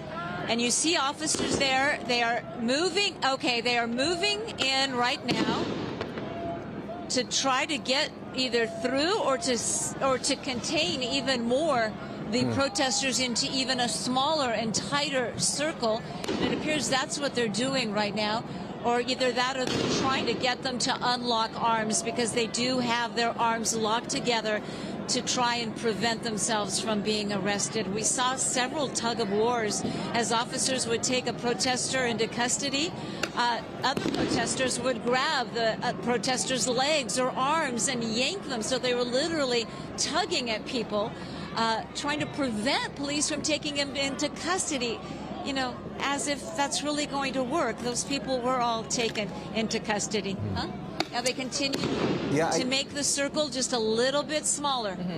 I think it appears that this is working out for the CHP and for the law enforcement that's out there right now, because initially, obviously, there's a concern with that fortified barricade that it could escalate to something dangerous, and obviously presented a lot of challenges for officers that were trying to move in, not being able to see the people inside, not knowing what could happen once those barricades were taken down. And now that they're standing eye to eye with these officers, what you're hearing from those protesters, they are chanting peaceful protest. And so far, by and large, it appears that this has been peaceful. We have seen projectiles being thrown into the air and several things being thrown at officers.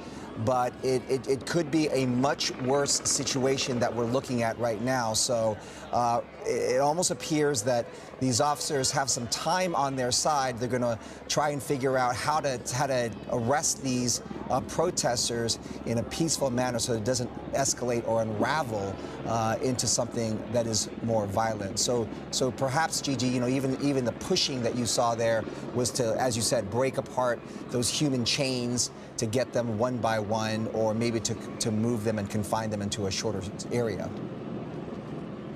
That's right. They're just simply trying to contain them in the smallest group possible to make this easier. If you have people all over, it's obviously challenging for law enforcement. They're simply continue to try to contain them, pushing them back. They're using their batons, not hitting people, but just as sort of a barrier in front of their hips to push people back and contain them. But people, the protesters here at the pro-Palestine camp, they're standing their ground. I don't see any of them leaving. I don't see any of them indicating to police that they want to leave, that they don't want to be arrested. We have seen that. We did see at least one woman. She told police something and she was escorted. She was not arrested. She was simply escorted away from the encampment, while we've seen many people be arrested or detained with zip ties. And we understand that the jail buses are standing by, and that's where they're being taken to be processed. Yeah, on that note of holding the line, something that I had noticed while watching this, Gigi, is the officers took the encampment down, took, you know, this fortified building, and you could say down. The line of protesters seemed to have slowly moved towards officers. And so it's interesting then seeing, you know, officers try to push them back even further. They have pushed them back quite a lot. I mean, that barrier was much closer to us than the people are now. And it was quite a challenge for California Highway Patrol officers. This encampment was quite fortified, again, with wooden pallets, pieces of plywood, tables, chairs, metal bars. All of this was brought onto campus, right in front, you have to imagine, of campus officials and of campus police. Now, they had to know they were building sort of a fortress. It was very clear. Yesterday we saw them using drills and nails and hammering this fortress around them, and nobody stopped them. Nobody attempted to stop them. There are going to be so many questions to that in the coming days. This was all being done in plain sight. You could see people on camera using their drills. They had zip ties. They were nailing those boards together. And also interesting, Gigi, to see these protesters now. They all have their white helmets. I mean, they're prepared. They have some supplies. They've got masks, even gas masks or N95 masks. So they were prepared for this. And apparently there had been a list of some demands or some supplies that they had wanted that came out yesterday, and they included shields, helmets, and things like that, just sort of in preparation should something escalate. So protective equipment, so to speak. Right, they are very organized. As a matter of fact, they have media spokespeople. So you can't just go up to any protester for a comment. They will tell you, we are not media trained. We will get you a media spokesperson. Although they haven't been quite welcoming of the media to be able to get their message out. We've asked many, what is your message? What is the message you want to send? What is the message that you're trying to transmit with this encampment? And they didn't want to talk to the media. It's interesting. They also were shining those flashlights and those strobe lights at media cameras, too. After the arrest that we were seeing in Gina Silva's shot, that people are somewhat willing to at least give one last message. It is also, you know, this idea, they know that they are likely to be arrested. At this point, it is inevitable. I've lost, Gigi, are you there? Regroup and send it back. Looks like she lost her IFB as well. You can imagine a lot of cell phones on right there. So yeah, there's so much going on right now. Service is kind of tenuous there. People are prepared for an arrest. These protesters, as we keep talking about how organized they are, how prepared they are, what they've brought in, I imagine they are mentally prepared to be arrested. But there is something, I imagine, about the zip ties actually going on your arms, as we saw a couple people breaking down, like once it happened. On the other hand, these interactions with police radicalized some people as well. And they've watched this happen at other universities across the country. They knew that this was likely to be the next step. Sure.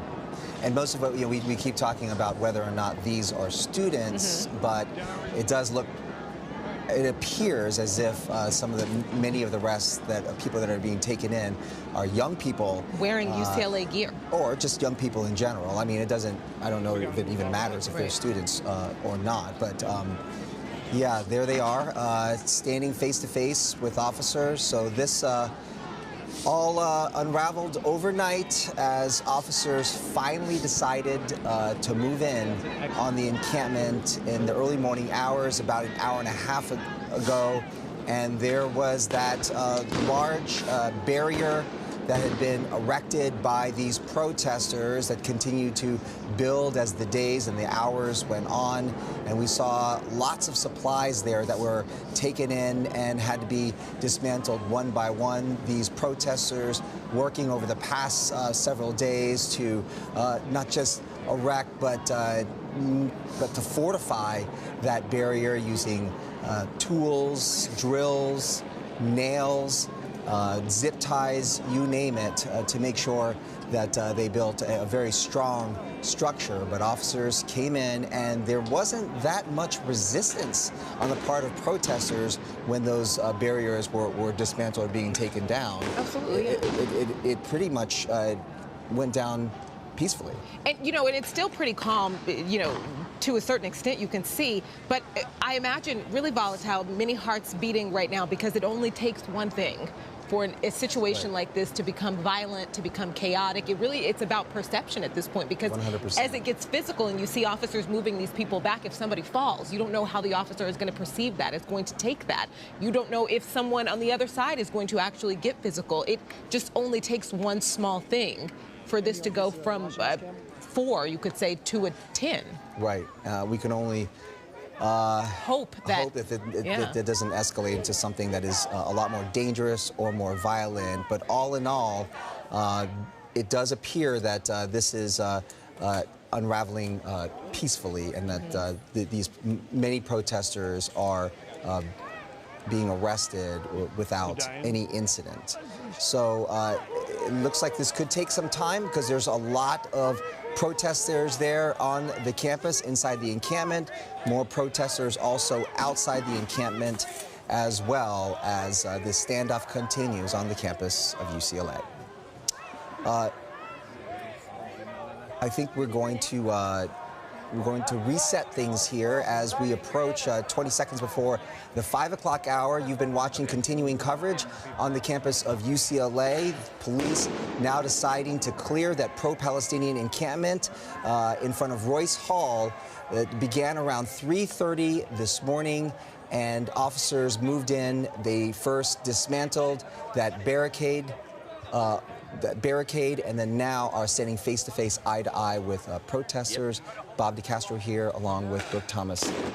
Yeah, thank you for joining us at 5 o'clock in the morning. If you're just waking up, just as Bob is saying, this has been going on for about an hour and a half, about an hour and 40 minutes so far. Police actually physically moving in. If you've been paying attention to this at all, you've noticed the officers, many officers had been there on site since, you know, yesterday afternoon, you could say, in a large number. And then they chose to move in starting around 3:20, 3:25 this morning. And now they have, for the most part, cleared the encampment. And we're just waiting for the next steps in this, which, you know, our retired LAPD sergeant telling us are mass arrests. Yeah. We're going to bring in Mario Ramirez, who's been live there at the scene this morning. He is just outside the encampment where other protesters have gathered. Mario. That's right. We're near Kaplan Hall, and we've been watching this standoff between a few dozen protesters here chanting "Free Palestine" and CHP officers, several of them with zip ties. This is in front of Kaplan Hall on Portola Place, and I want to tell you what happened a little earlier.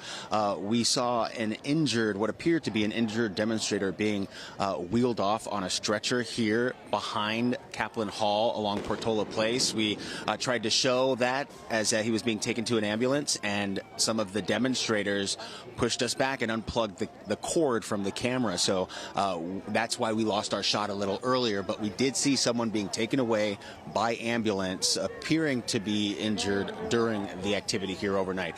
Hey, Stephen, I want to bring you in here. I found a student here, not part of the demonstration, but he's been on campus for the past couple of days. What are you making of this happening here overnight?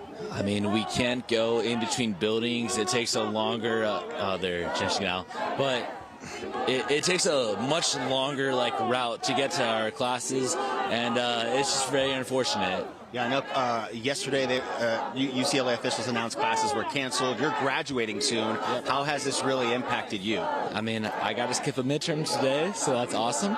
But it's really weird because I was a 2020 senior as well.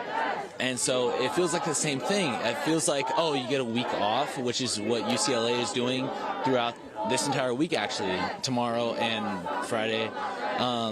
And it's really scary because it feels like we're going to the same thing that we went to my senior year. Interesting. All right. Thanks for your perspective. Appreciate it. So that is what we're seeing here with this group of protesters. They've been here for the last hour. At first, they were being pushed back here towards the Physics and Science building, but they've been in place at times chanting for roughly the last hour or so. Yeah, that's an interesting point that we are seeing. This is the group of college seniors.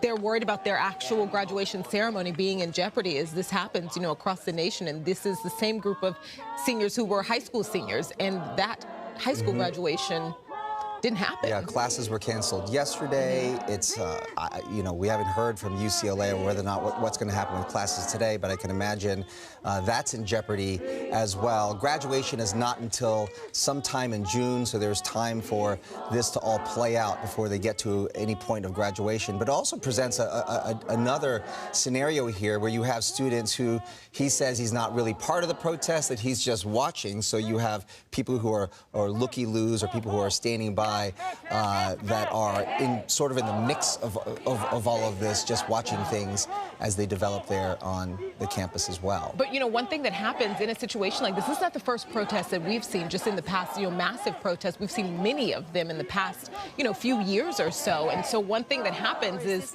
once it goes from this kind of calm where you can hear each other, peace right now, to the chaos that the fear is to come, it doesn't really matter who you are. You can all end up in the van, including, unfortunately, members of the media sometimes. They're not going to know who's who. Right. And if you're just in the middle of it all, you could also get arrested as well. And likely will, and often officers say, well, we told everybody to leave. Yeah. I think we have Gigi Graciette. She's back connected with her camera and her phone there. She's going to... Gigi, what are you seeing? Well, protesters continue to have their arms linked. They are completely surrounded now by the California Highway Patrol. They're chanting different things off and on, including Free Palestine. They are wearing helmets and masks. They have their arms linked together. You might be able to make them out there. Again, completely surrounded on campus. This is all happening here on the campus of UCLA between Royce Hall and Powell Library. What the next move is unclear by police. We did see some people being detained a moment ago. As Mario Ramirez mentioned, he saw a protester being taken away on a gurney, apparently injured. It may have happened during a scuffle. There have been several scuffles. I wouldn't say this was completely peaceful. It wasn't as bad as it may have been expected. Thankfully, right now the protesters are not doing anything. One of them, though, did just set off yet another fire extinguisher in the back. We've seen that several times during the morning. They had fire extinguishers in the encampment. They would set them off. It would create a cloud of smoke and envelop the officers. Many of the officers' uniforms, you can tell they were standing right there because they're covered in white powder. But right now there is, that tense calm that people talk about. That tense calm as the police wait to move in and begin arresting the protesters one by one. They're doing this very slowly. They're doing this very, very meticulously. I'm going to ask, it's going to be a little choppy. The photographer, Tony Butita, please turn around. I want to show what's waiting off there to the side. Again, it's going to be a little choppy, excuse us, live television. But you see there the Los Angeles County Sheriff's Department. That is their jail bus. They use it to transport prisoners, usually back and forth from jail to court. But the buses are standing by, and there are several of them, and that is where those being detained are being taken. All right, let's bring it back live to the scene here on the campus of UCLA as police continue to move in to arrest the demonstrators. If you haven't been following following the story. This encampment was set up last week here on the campus of UCLA and continued to grow.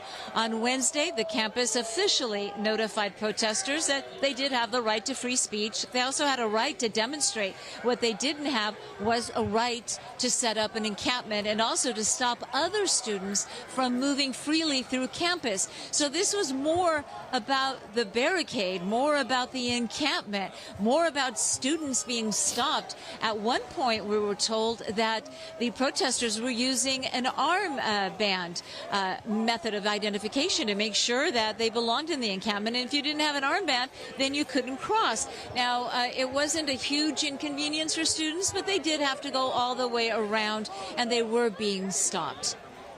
Yeah, if you're just joining us right now, this began around 3:30 this morning when officers decided to move in. And what you're looking at right now are officers now face-to-face with students because they spent the last hour and a half or so taking down or dismantling that barrier that had been erected over the past couple of days and fortified with plywood boards, with nails and other kind of rails and furniture, if you will.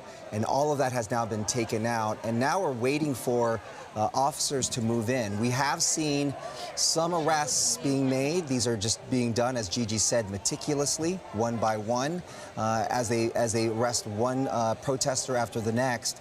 But there hasn't been one large-scale order for these officers to move in. And our police specialist, LAPD Sergeant Dennis Zine, telling us that there are other officers at the ready should they make that decision to actually move in masse. And maybe that it presents a more dangerous situation or would escalate this situation. So maybe they're just doing this methodically and one by one arresting these protesters. Now, we should point out that these protesters have been on their bullhorns and that they've been chanting, and many of them have been chanting peaceful protests. And by and large, although some projectiles have been thrown at officers, it has been somewhat of a peaceful situation here. It hasn't been violent. Absolutely. And, there are many questions from people, why did it take so long? When you talk about the fact that this was set up, this began, a week ago, typically, police don't move in and stop what is a peaceful protest unless there is a threat of danger, a threat of violence. And what we saw last night was actual violence. And we are seeing the ramifications of what happened last night. Now officers are moving in and they're trying to clear the entire lawn, essentially, and still dealing with this idea of trying to keep things, I think Gigi described it as a chaotic calm, or is that what she said? But just trying to keep things as safe, really, as possible for everybody As involved. we said, that's all we can hope for at this point. All right, joining us on the phone right now, we have former LA County Sheriff, Department Chief of Operations, Jim Helmold. Thanks for joining us this morning as we continue our coverage here. We wanted to get your take on what we're looking at right here. It looks like, Jim, that things have sort of developed here the way officers, the law enforcement there and the CHP had wanted to. One of the concerns, obviously, was when you had that barricade, what they could be faced with when they took it down. But at this point, it hasn't really unraveled or escalated into something that could be a lot more violent. Yeah, good point, and good morning to you and all your viewers. Yes, it appears that law enforcement, they were taking every precaution to first make sure that resources were, staged into a proper position so that when action was taken, that it could be a safe dispersal of the large crowd. I also took notice that that the individuals who were behind some of the barriers were wearing goggles, thick clothing, and what appeared to be scarves in some cases, which, is an indication that perhaps they were looking to resist any law enforcement efforts to disperse the crowd, such as gas or pepper ball munitions and things of that nature. So law enforcement's taking every precaution to make sure it's a safe resolve while also respecting the right to free speech on the campus. Many of the protesters there chanting, where were you? Where were you last night? Can you talk to us? I do imagine there are going to be many processes that are in review in the days to come. But can you talk to us about, why the possibilities of why the riot, essentially, that we saw last night was able to go on happen in the first place and then go on for so long? Because now we're seeing, you know, the reaction, the prevention, the hopes of last night not happening again. I understand your point, and keeping in mind that what has to be taken in consideration by law enforcement is, you know, collaboration with the campus leadership and ensuring that, you know, one of the most sacred values, American values, freedom of speech, is honored, but at the same time balancing other students and faculty's access to the campus, which are public areas, and then, of course, at the forefront would be public safety. So at some point, they had to stage, you know, the resources that were available to ensure that, in fact, there was a peaceful demonstration. But as it escalated beyond what would be determined to be peace and a disruption of normal public activity, then it would seem that, yes, as you're indicating, there should be more assertive action taken. And I think you're seeing some of that now, and it appears that they're doing an excellent job of controlling it from going out of control again. So what's your take, Jim, on what is taking place right now? Because it doesn't appear that, you know, there's officers in mass moving in all at once, protesters being arrested one by one. Is this another method here in terms of just being methodical and meticulous? And you know, what's the strategy here? Well, there's a lot of things going on at work. First of all, to have all of the resources staged, which includes law enforcement agencies, of course, LAPD, Los Angeles County Sheriff's Department, to support CHP and the UCLA Police Department in their operations. So once those resources are staged, you have to take into consideration when you go in and move that you would have a dispersal of people, and you want to control where they're going so that it doesn't disrupt the surrounding neighborhoods, as well as the campus itself, that mass destruction could be done. So what you were probably not seeing behind the scenes, and I know your reporters are doing a good job of speaking to everyone that at different points of the campus, but essentially what was happening was controlling of those areas, having triage in the event that there was injuries to any officers or any of the protesters.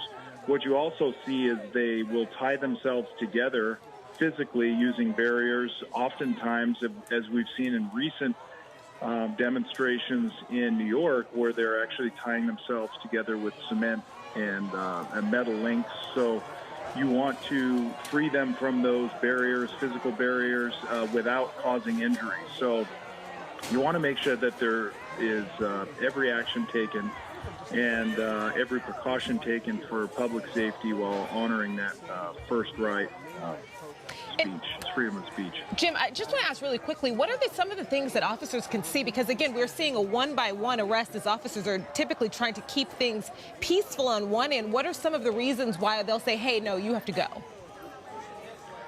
Well, certainly obstructing public access for other people, any violent actions, any disruption from students gaining access to their classes, destruction of public property, violence to other individuals. So these are all of the factors that are taken into consideration.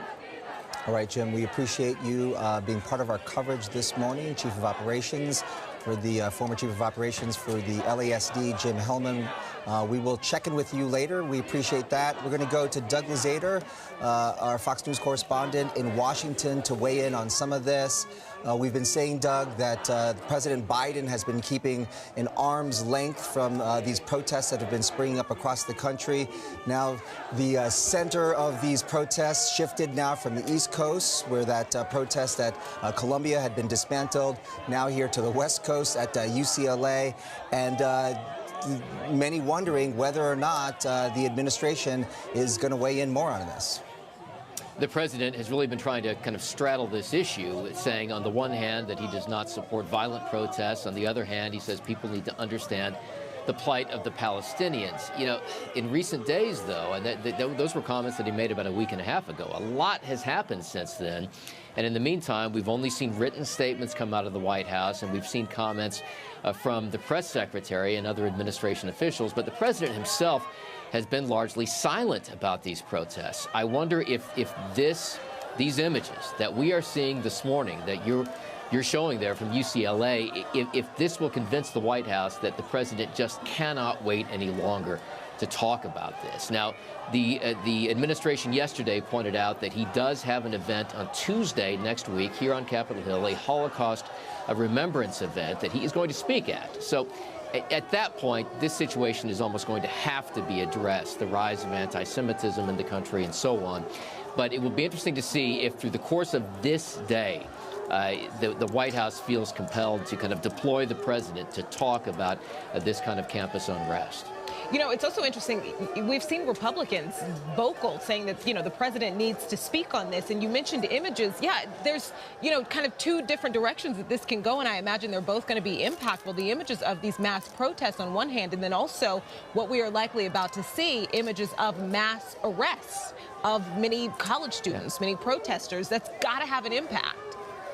That's right, especially because so many of these folks are young voters, and that will play maybe even a determining role in the November election. And, you know, while we concentrate on these big events, Columbia on the East Coast, UCLA on the West Coast, this is happening around the country, as you know, and it's happening in our backyard here in Washington as well. There have been big protests at George Washington University. They have been largely peaceful, but the university there actually asked police to come in and get the protesters out. The police refused to do it. So we are just seeing a huge, you know, variety of responses from university officials and police departments across the country on this issue. You know, Doug, it's interesting that you bring it up because, yes, we're focused on these two big cities, but also, you know, Brown University, the university leaders there have somewhat caved to protesters, a much quieter protest. And they're saying, you know, they're going to hold a vote on divestment. They're going to have conversations about that. As far as we know, and that's an interesting point to bring up, I mean, Brown, as far as we know, is the first university to make that kind of concession to consider divestment. And that's something that these protests have been kind of uniform across the board, demanding from schools. Brown went pretty far in making that concession to folks there. And, you know, universities, some of them have taken a very hardline approach on this. We've seen that in Florida, for instance, where they've said, look, if you show up and do this, you're going to be out of school for 3 years. The other issue is how many of these folks don't even attend the schools. And that's something that was brought up in New York, the number of outside agitators, as police called them, that were showing up at these protests. Yeah. All right, Douglas Zader, live for us in Washington. We appreciate your take on all of this. We're going to go back here on the ground. We've got Mario Ramirez, who's live just outside the encampment. He's been watching other protesters who have gathered there. Mario, what's happening now? Yes, Bob, so you can hear the chanting, peaceful protests. Let me let you listen in here for a second. Peaceful protest! Peaceful protest! Peaceful protest! So we can tell you this group here has been slowly moved back by these CHP officers in riot gear.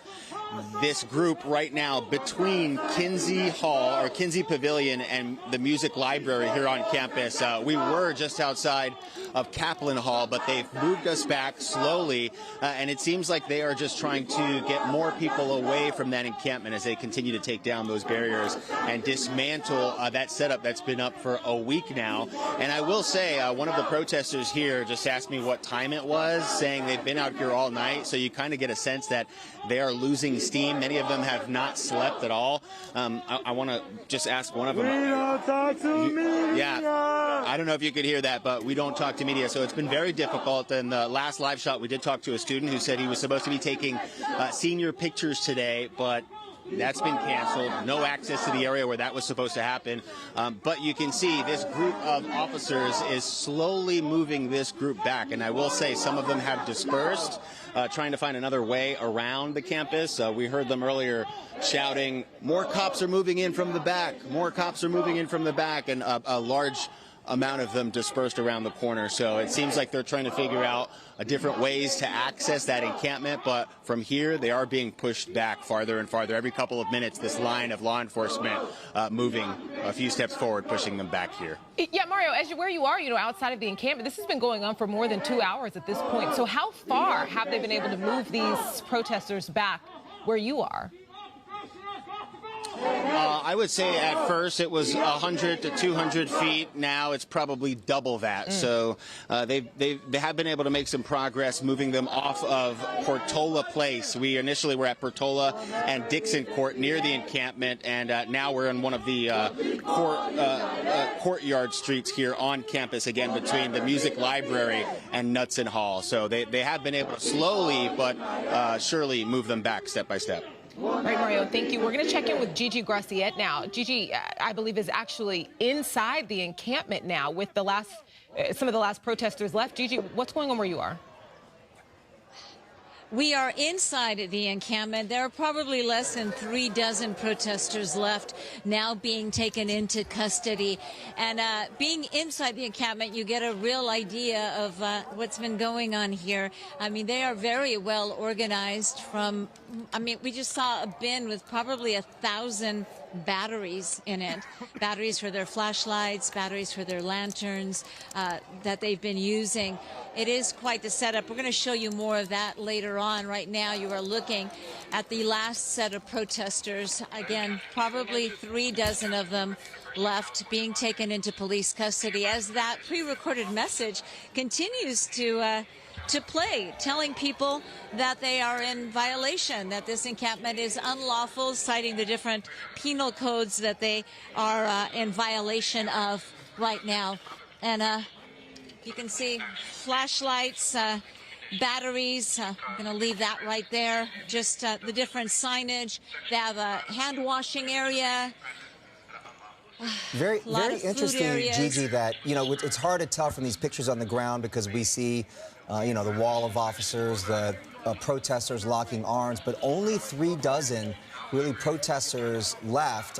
You have to think that this is going the way law enforcement and the CHP really wanted it to play out, which was to dismantle what appeared to be a growing barrier, a larger barrier, which could bring in or attract more protesters and turn into a much more dangerous situation for people who are there on the campus. But only about 3 dozen left. You might imagine that over the course of the next half hour or so, we can see the rest of them arrested and being taken away.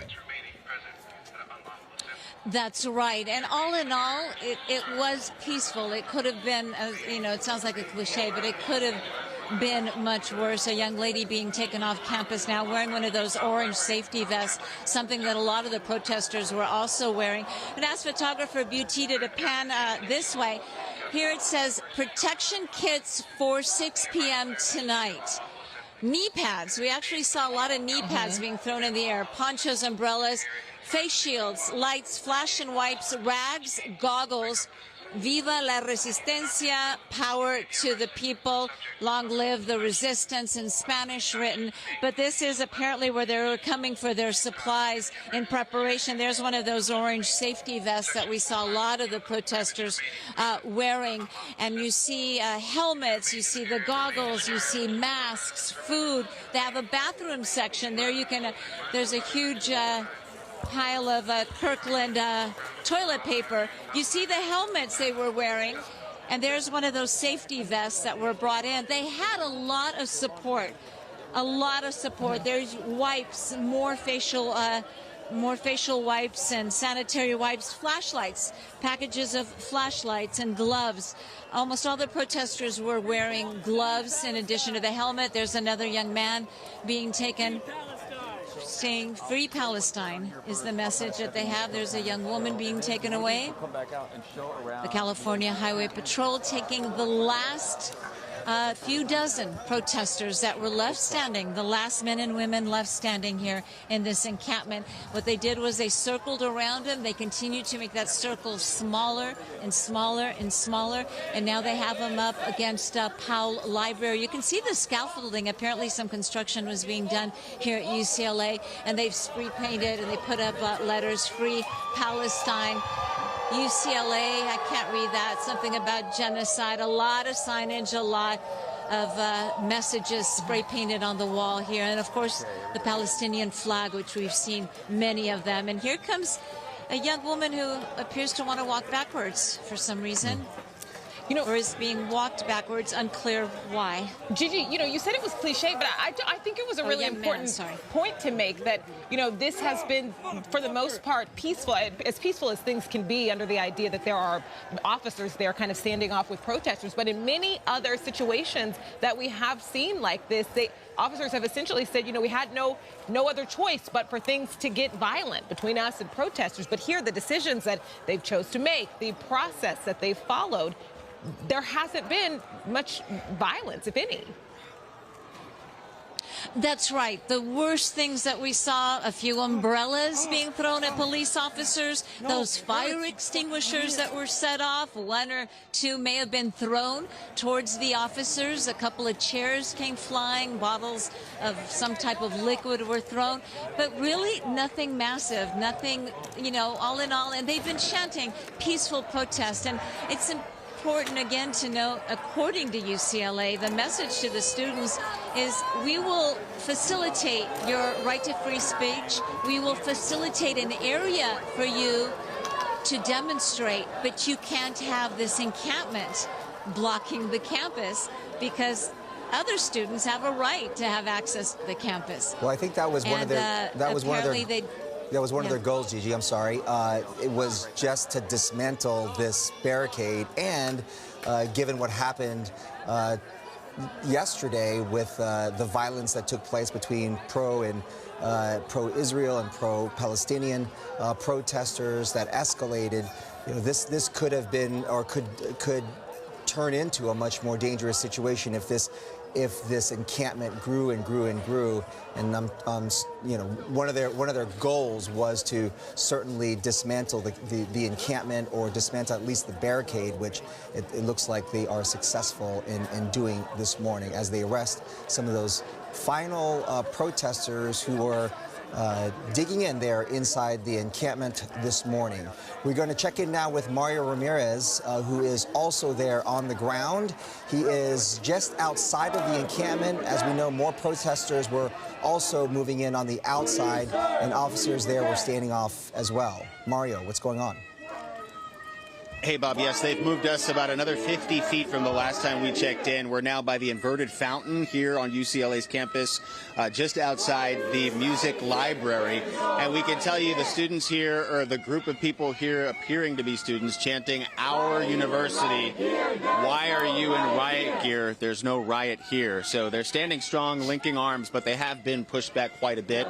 The crowd, this group was much larger maybe an hour ago, a few dozen. Now it's down to about 20, maybe 2 dozen. So it seems like the crowds are dispersing the longer this goes on, and more CHP officers did move in the last half hour and sort of circling around this group, pushing them farther and farther back away from the encampment that's currently being dismantled here near Royce Hall, just down the way from where we are on campus. You know, from where you are, Mario, outside the encampment, as they're being pushed back, have you seen many people leave? Because it seems the people where you are have more of that opportunity. Yeah, I would say about half of the group dispersed a little while ago, and you can see them being moved back again.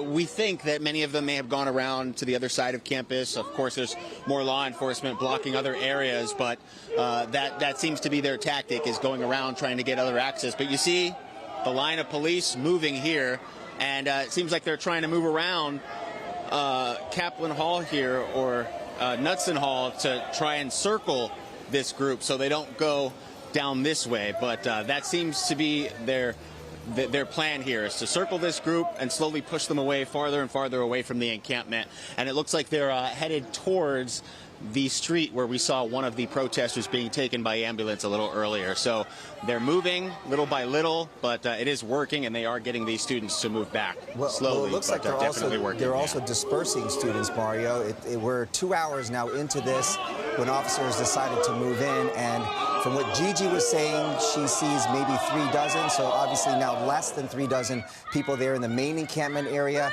Outside, you're saying 20 or so people, so very shortly here, we should see a real dispersal of the protesters there, and things seem to be dying down here quite quickly because these protesters are really outnumbered in a big way by the police presence that's there on campus. Yeah, and they continue to move in. We're getting closer to Charles E. Young Drive, the public access street here just behind us. So they are continuing to be pushed back. We tried to talk to a few students earlier, a few demonstrators, one who said we don't talk to the media. So a lot of them have been referencing us to media spokespeople, but they've been very hard to find out here. We talked to one student earlier who said he was on campus just kind of watching this. He had been for the last couple of days, and this is really impacting his final weeks here on campus. So we're seeing this group again be pushed back near the music library as more law enforcement and I'm hearing that. Where are you guys headed now? Okay. They're saying they can't get out this way because the street's blocked. So they're kind of just reorganizing, maybe staying in place until they get moved farther back. But yeah, farther and farther back from that encampment. You know, one of the things necessary here when, as far as the clear messaging goes, hey, at this point you need to leave, you're going to likely be arrested, is there needs to be a clear path to exit for protesters who decide they want to listen to police and abide by what they're saying. Is there a clear path? Yeah, it doesn't look like they're being trapped here on campus. There are plenty of ways out, so it just seems like they're trying to stay here and face law enforcement as they're moving closer and closer. But there are ways to exit campus peacefully here. Okay. Right, more protesters being arrested as we see one by one. We're going to go back to Gigi Graciette, who's now inside the encampment as more arrests take place. Gigi, what are you seeing now? Well, this is where the arrestees, the last group of them, are being brought right now. This is before they'll be taken to the jail bus. You can see officers with the California Highway Patrol taking down people's names. They're also searching them. They're patting them down to make sure they have no weapons, nothing dangerous. They have those brown paper bags where they're putting any personal possessions that the people being arrested may have on them. The young lady with the head covering there off to the left, she tells us she is a senior here at UCLA. And when someone asked her if, she wasn't, some kind of question like she wasn't upset that she was in custody. And she said no, that what did it matter if she was free if the people of Gaza were not free? And again, that's the message that this encampment had. It was about free Palestine. The protesters here asking UCLA to divest from any possible investments or support of Israel as long as this continues. And again, if you're just tuning in to Good Day LA and Fox 11, the encampment at UCLA has now been taken down, and the last group of protesters, we're talking about just maybe now down to a couple dozen, are being taken into police custody. They're being sort of preliminarily being processed here before being taken to Los Angeles County Sheriff's jail bus, where they will be further processed. Unclear if these people are going to be cited and released. That is usually what happens with protesters. Their identification is taken. They're given a citation with a court date, and they are ordered to return and to face a judge to see if they will be charged with something. Unclear if these protesters, since they are the last ones standing and refused all orders to leave, unclear if they'll actually be taken to jail today. So we will see, but the jail bus is standing by for further processing, and you see a female officer there patting down another female just to make a check, just to make sure they don't have any weapons on them, going through their pockets, taking any personal belongings and putting them in paper bags, which is standard procedure when someone is taken into custody. Yeah, on the note of, we're not sure if all of these people were students, if, they were just people from the community or what. Some of these people being arrested look incredibly young, Gigi. These are the last ones standing, and yes, I agree. They all do look young. We've only been able to talk to one young lady, and she did tell us, that young lady with the head covering right there, she did tell us that she is a senior here at UCLA. She's not concerned, she said, with any repercussions of graduation or anything like that. She said her only concern is to get their message out, and she feels that they did get the message out. These are the last protesters in the encampment here between Royce Hall and Powell Library that are now being taken into custody. You said so. This shall probably. Well, I'm sorry. Go ahead. You said, Gigi, last report, you said 36 or so protesters there. What's your estimation now in terms of the people out there? You know, against the wall, I see probably about a dozen. There may have been 4 dozen. It was hard to tell because they were surrounded. As we watched live on Fox 11, the idea was to contain, first to take down the barricades and to get access to the protesters. And once they did, police basically surrounded them, made them into a small group as they took one by one into custody. This was done in a very meticulous and orderly fashion until they got down to the last few dozen. And now there's actually a line of officers with the last protesters being taken into custody. This is the pre-processing, just making sure they don't have any weapons. They're getting their name, getting some preliminary information. This is just one of the different processes they will go through.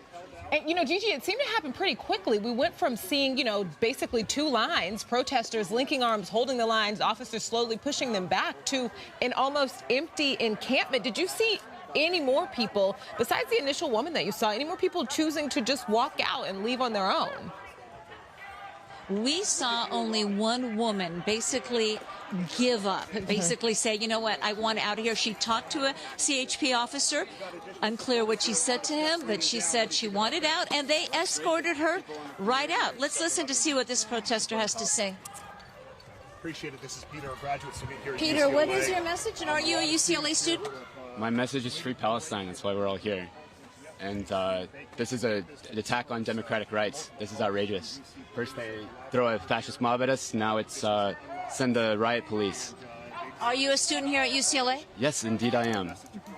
I'm a graduate student, and I'm not going to let these undergrads face all this alone. All right. Peter, one of the many last students being taken into police custody now. The message, the same from all of them, free Palestine, and also a UCLA student. So maybe the last dozens were indeed students here. I want to get your perspective. And you can see right here.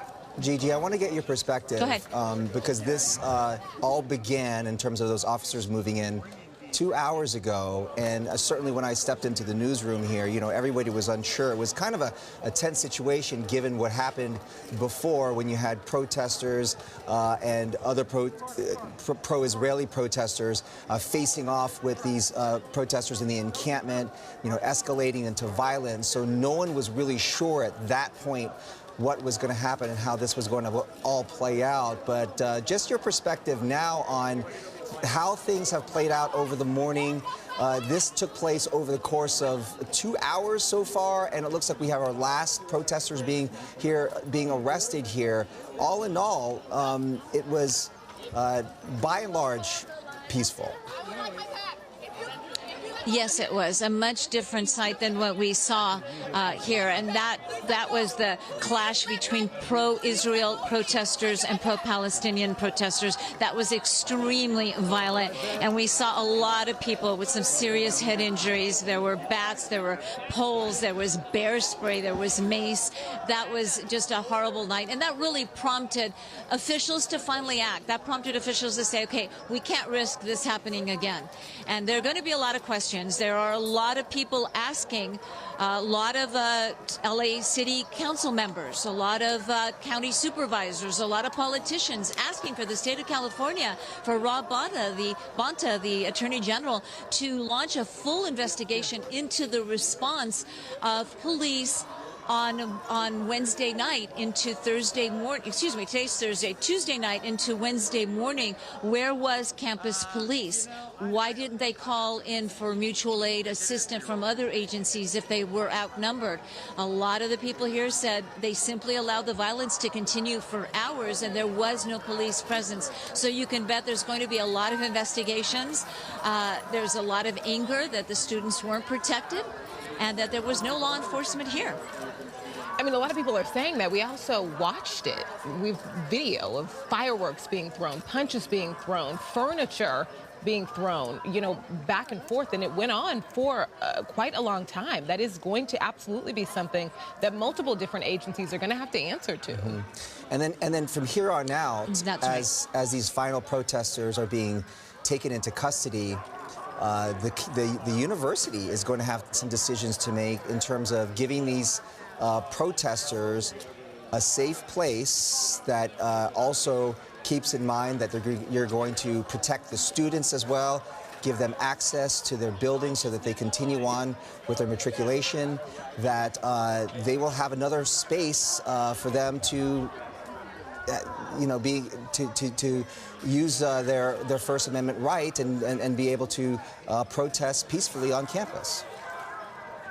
Well, that's what UCLA said in that written statement, that they would facilitate the right to free speech. They would facilitate the right to demonstrate. But according to them, it was all about this encampment that had basically taken over this part of campus.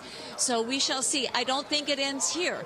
A lot of the protesters being taken into police custody are telling us it's not over. We're going to continue to protest. And a lot of them haven't been. When we arrived here, there were anywhere from 200 at one point, I would estimate at least 500 people outside the encampment, supporters of those inside this encampment. So we can imagine the protests will continue. What form they will take and on what part of campus they will be, that remains to be seen. Well, you would think that UCLA is going to be a little smarter the next time around, that they're not going to allow all of these supplies and to be brought in to create another barricaded, another large encampment that's fortified like that. We won't even know, though, until we get the answer as to why it happened in the first place. That's right. The pieces of plywood, you know, they're 5 feet tall, 6 feet tall. It's not like somebody snuck them inside their pocket. So someone must have, you know, seen what was happening on other campuses. And if they didn't want them to create a fort, why was this allowed? I'm sorry. It's really incredible to see these pictures right now because you really see what was inside. Because really, it was almost like a small city that was in there. They had furniture in there, tents, you name it. But they were prepared to dig in there for quite some time. And the reality is these are not just questions for university leaders. There are going to be questions for the mayor, for the governor. What were the discussions? What were the conversations had about this, about what was happening, about the safety behind what was happening here? That's right. This appears to be where we're standing right now. This appears to be the medical ward. These are all medical supplies. We see bandages. We see masks, Vaseline, wipes, more filter masks, a lot of masks right here. Very well organized. This is a city within a city. They had their different stations. They had their food area, their hand washing area. There's furniture here. In addition to all of these tables, let me tell you, the people in the encampment, remember that they weren't really leaving. So they had a lot of outside support. They had a lot of folks who support their cause bring all of this in. I mean, you're talking about all the easy-ups. If we go over there, Tony Butita, look at the size of these. The tents, the easy-ups. Right. They didn't just all, you know, the people inside the encampment, they didn't carry all of this in. They had a lot of outside support. And there are many, many people who support their message, who support their cause. Of course. Right. As we talk over and over about whether or not these were just students. Even if they were students, they did have some outside support there as well, because certainly there's a large portion of the American public that also supports exactly what they are talking about. And we're looking at live pictures now as some of those last protesters are being arrested. From what we could just glean from the arrests that we've seen all morning long, these are young people. They are, so far, the majority of the people that we have seen taken into custody are young. Incredibly. Yeah. And look, it's a good point. And they're telling us that they indeed are UCLA students. Yeah. But it's the last one standing there all telling us that they do go here. Mm-hmm. It's a good point that you make, though. This is, as we've seen decades before, this is a situation, this is a cause that is not independent to something happening in a classroom. Right, right. It's not a bubble, right? So absolutely, on all sides of this conversation discussion. That's happening across our country. Really incredible pictures that we're looking at there, Gigi, as we really get a glimpse of what was inside that encampment. It was really interesting because, as we said, there was some organization there, right? Because they weren't necessarily allowing the media inside the encampment to see what was happening there inside. So for us to get a picture of what was actually taking place there is very interesting. Very reminiscent of Occupy LA when they took over the lawn of City Hall. They had a whole encampment there. They had a whole city, and they were also very, very organized. We just saw a sign. I don't know. You're looking at that sign. Jewish students say Free Palestine. There were many people in this encampment. When they did speak to the media, they identified themselves as being Jewish, but supporting the cause of Free Palestine. And it's important to note we did not see any pro-Israel supporters here tonight. They did not come out. There were hundreds and hundreds of supporters. There still are on the perimeter of the encampment, but they were all here to support the people in the pro-Palestine encampment. All right, Gigi, thank you.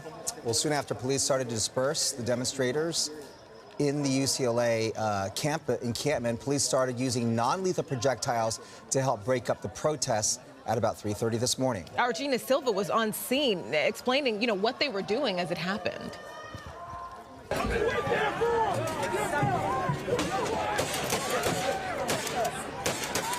This is so dangerous. Again, they're shooting rubber bullets, but I can tell you from doing stories about rubber bullets, they are extremely painful. If they hit your leg, your arm, they could break your arm.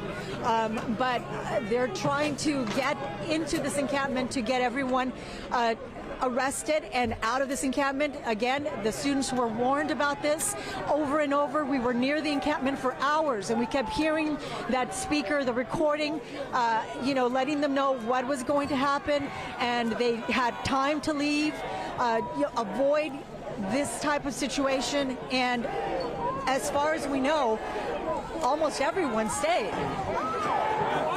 All right, we should point out that this is a sound and video from earlier this morning, about 2 hours ago, just as officers decided to move in on the encampment. Live pictures right now of the remaining protesters in the encampment being taken into custody. We have a team there on the ground, including Mario Ramirez, who's just outside the encampment. He's been talking to protesters and watching officers just on the outskirts of that encampment. Mario, what are you looking at now? Yeah, we just saw a group of protesters here disperse, and you can see the line of law enforcement here that was pushing them back. We were with a group near that encampment, and right now we're close to Charles E. Young Drive and West Home Avenue. Just a minute or two ago, this group here said, "We'll see you tomorrow," and they started slowly making their way here down the street and around the corner. But we're thinking we're going to see a law enforcement presence here throughout the day at some of the main entrances, but the students for now appear that we were with, and we around 3 o'clock this morning here on campus. And we're starting to lose you a little bit there, Mario, as you're moving around there, losing signal there. But, I just want to talk a little bit about this, just what we're seeing. We saw Gigi in there, seeing medical supplies, seeing many signs, getting a look at what was happening. We've seen some of the messaging being put out from protesters over the past days, and many of the, the list of things that they were requesting, things that they need. There was also on those lists many things that they didn't need because of how much, when it comes to food and supplies and things like that, they already had. Right, right. I mean, there were no doubt there was some organization there and some supplies were being brought in from the outside. As you saw from Mario's live shot, protesters starting to disperse on the outskirts, and Gigi is on the inside where she's telling us the remaining arrests are taking place. Gigi, how does it look now? Yeah, anyone left? You know, it looks like, here comes one. It looks like a handful. Actually, they're being escorted now the other way. The Los Angeles County Sheriff buses are standing by to take them. Unclear right now, and that's a question that we're going to pose to law enforcement, is what is going to happen to these protesters that were removed from the encampment here at UCLA? Will they simply be cited and released? And that is when basically their identification is taken. They're given what looks like a ticket, which has a court date on it, and they are just released. So they're basically booked and then released. And it'll be interesting to see if the Los Angeles County District Attorney, George Gascon, will indeed be filing any charges against the protester. All of that is an unknown. But we still see a couple of stragglers, but basically this is almost over. I would imagine that they're going to be taken into custody and that they're going to be released. You know, also the reality is many of these people may not even technically be arrested. When it comes to being released, many of these people may be detained and sent home. When it comes to charges, we're not likely going to see many of people in jail because of their refusal to listen. They're exercising their First Amendment, and this went the way that law enforcement had wanted to, which was to avoid an escalation into violence. The protesters, many of them had been chanting peaceful protests, and while they may have been locking arms, most of them had just decided to be detained and decided to be taken into custody without incident. So barring any sort of violence, or if there was perhaps a protester that was throwing projectiles, which we did see this morning in terms of water bottles or pieces of furniture, those no doubt, if they know who those are, would likely get charged with something. But one of the reasons why this protest and the encampment went as long as it did was they were trying to balance that right for these protesters to exercise free speech. They did, but now it looks like the encampment that law enforcement was worried about has now been dismantled, and those remaining protesters are being taken into custody. And you also imagine that when it comes to the process of actually getting officers in here, that was part of the discussion, that the whole point of this was just to clear the campus, to get people out of there, not see any violence, not see any long-term prosecutions. And so then that's seemingly what they're doing. Yeah. And well, it'll be interesting to see how this plays out here in the morning as the last remaining protesters get moved out, some of them just going home. Many of the protesters there up in the overnight hours, so you imagine that some of these young people are getting exhausted. Go ahead, Gigi. I would be very surprised if any of these protesters are not cited and just released. They are in flexi-cuffs. You can see them there. They will be processed. They will be cited. Whether charges will be filed, that is another issue. But I don't think anybody is just going to be escorted off campus and they're going to say goodbye. You know, we're done with you. You know, you're free to go. I think everybody here will receive some type of citation to appear in court. Again, that doesn't mean they'll be charged, but they will receive something. Okay. You know, as it gets easier a bit to see out there, Gigi, it's just a look at how many officers were out there prepared for, you know, anything, really just trying to clear things out. What will be interesting is the final hit count. How many people were actually in this encampment? It is large. I mean, there's so many tents. We estimated hundreds, but it will be interesting to know, to get that final count. That probably won't come until maybe later today at the end of the day or after. How many people exactly were taken into police custody here? I mean, just looking at it now, you know, it's daylight now, just looking at just the equipment that was there. And also it'll be interesting to see how many officers remain on campus, because part of this process is also making sure it doesn't happen again. That's right, and you can imagine that not only will UCPD, University Campus Police Department, be extra vigilant about what they allow, and it'll be interesting to see how UCLA now balances the right to protest, the right to free speech on campus, how they'll be able to balance it without another encampment being set up. And Gigi, out of curiosity, are most of the law enforcement out there, is it mostly CHP, so it's the state jurisdiction here that's moved in, or has this been a close coordination? No doubt there's some sort of a command post somewhere, but LASD, the Sheriff's Department also involved, LAPD, campus police. What are you seeing out there? Yes, this has been a meticulously coordinated effort among the 4 main law enforcement agencies. And it all starts with the University Campus Police Department, but they simply don't have the force. They don't have the sworn officers to handle something like this. So then it went to the state of California, which is the California Highway Patrol. LAPD was here basically just controlling skirmish lines, just holding protesters, supporters back. They didn't appear to participate in any of the people being detained. They did not participate in tearing down the encampment at all. And you had the Los Angeles County Sheriff's Department, and they were standing by just in case something went south and extra manpower, womanpower was needed. They were on standby. They are coordinating the jail buses, the processing of this. So this was a joint and a very meticulously coordinated effort.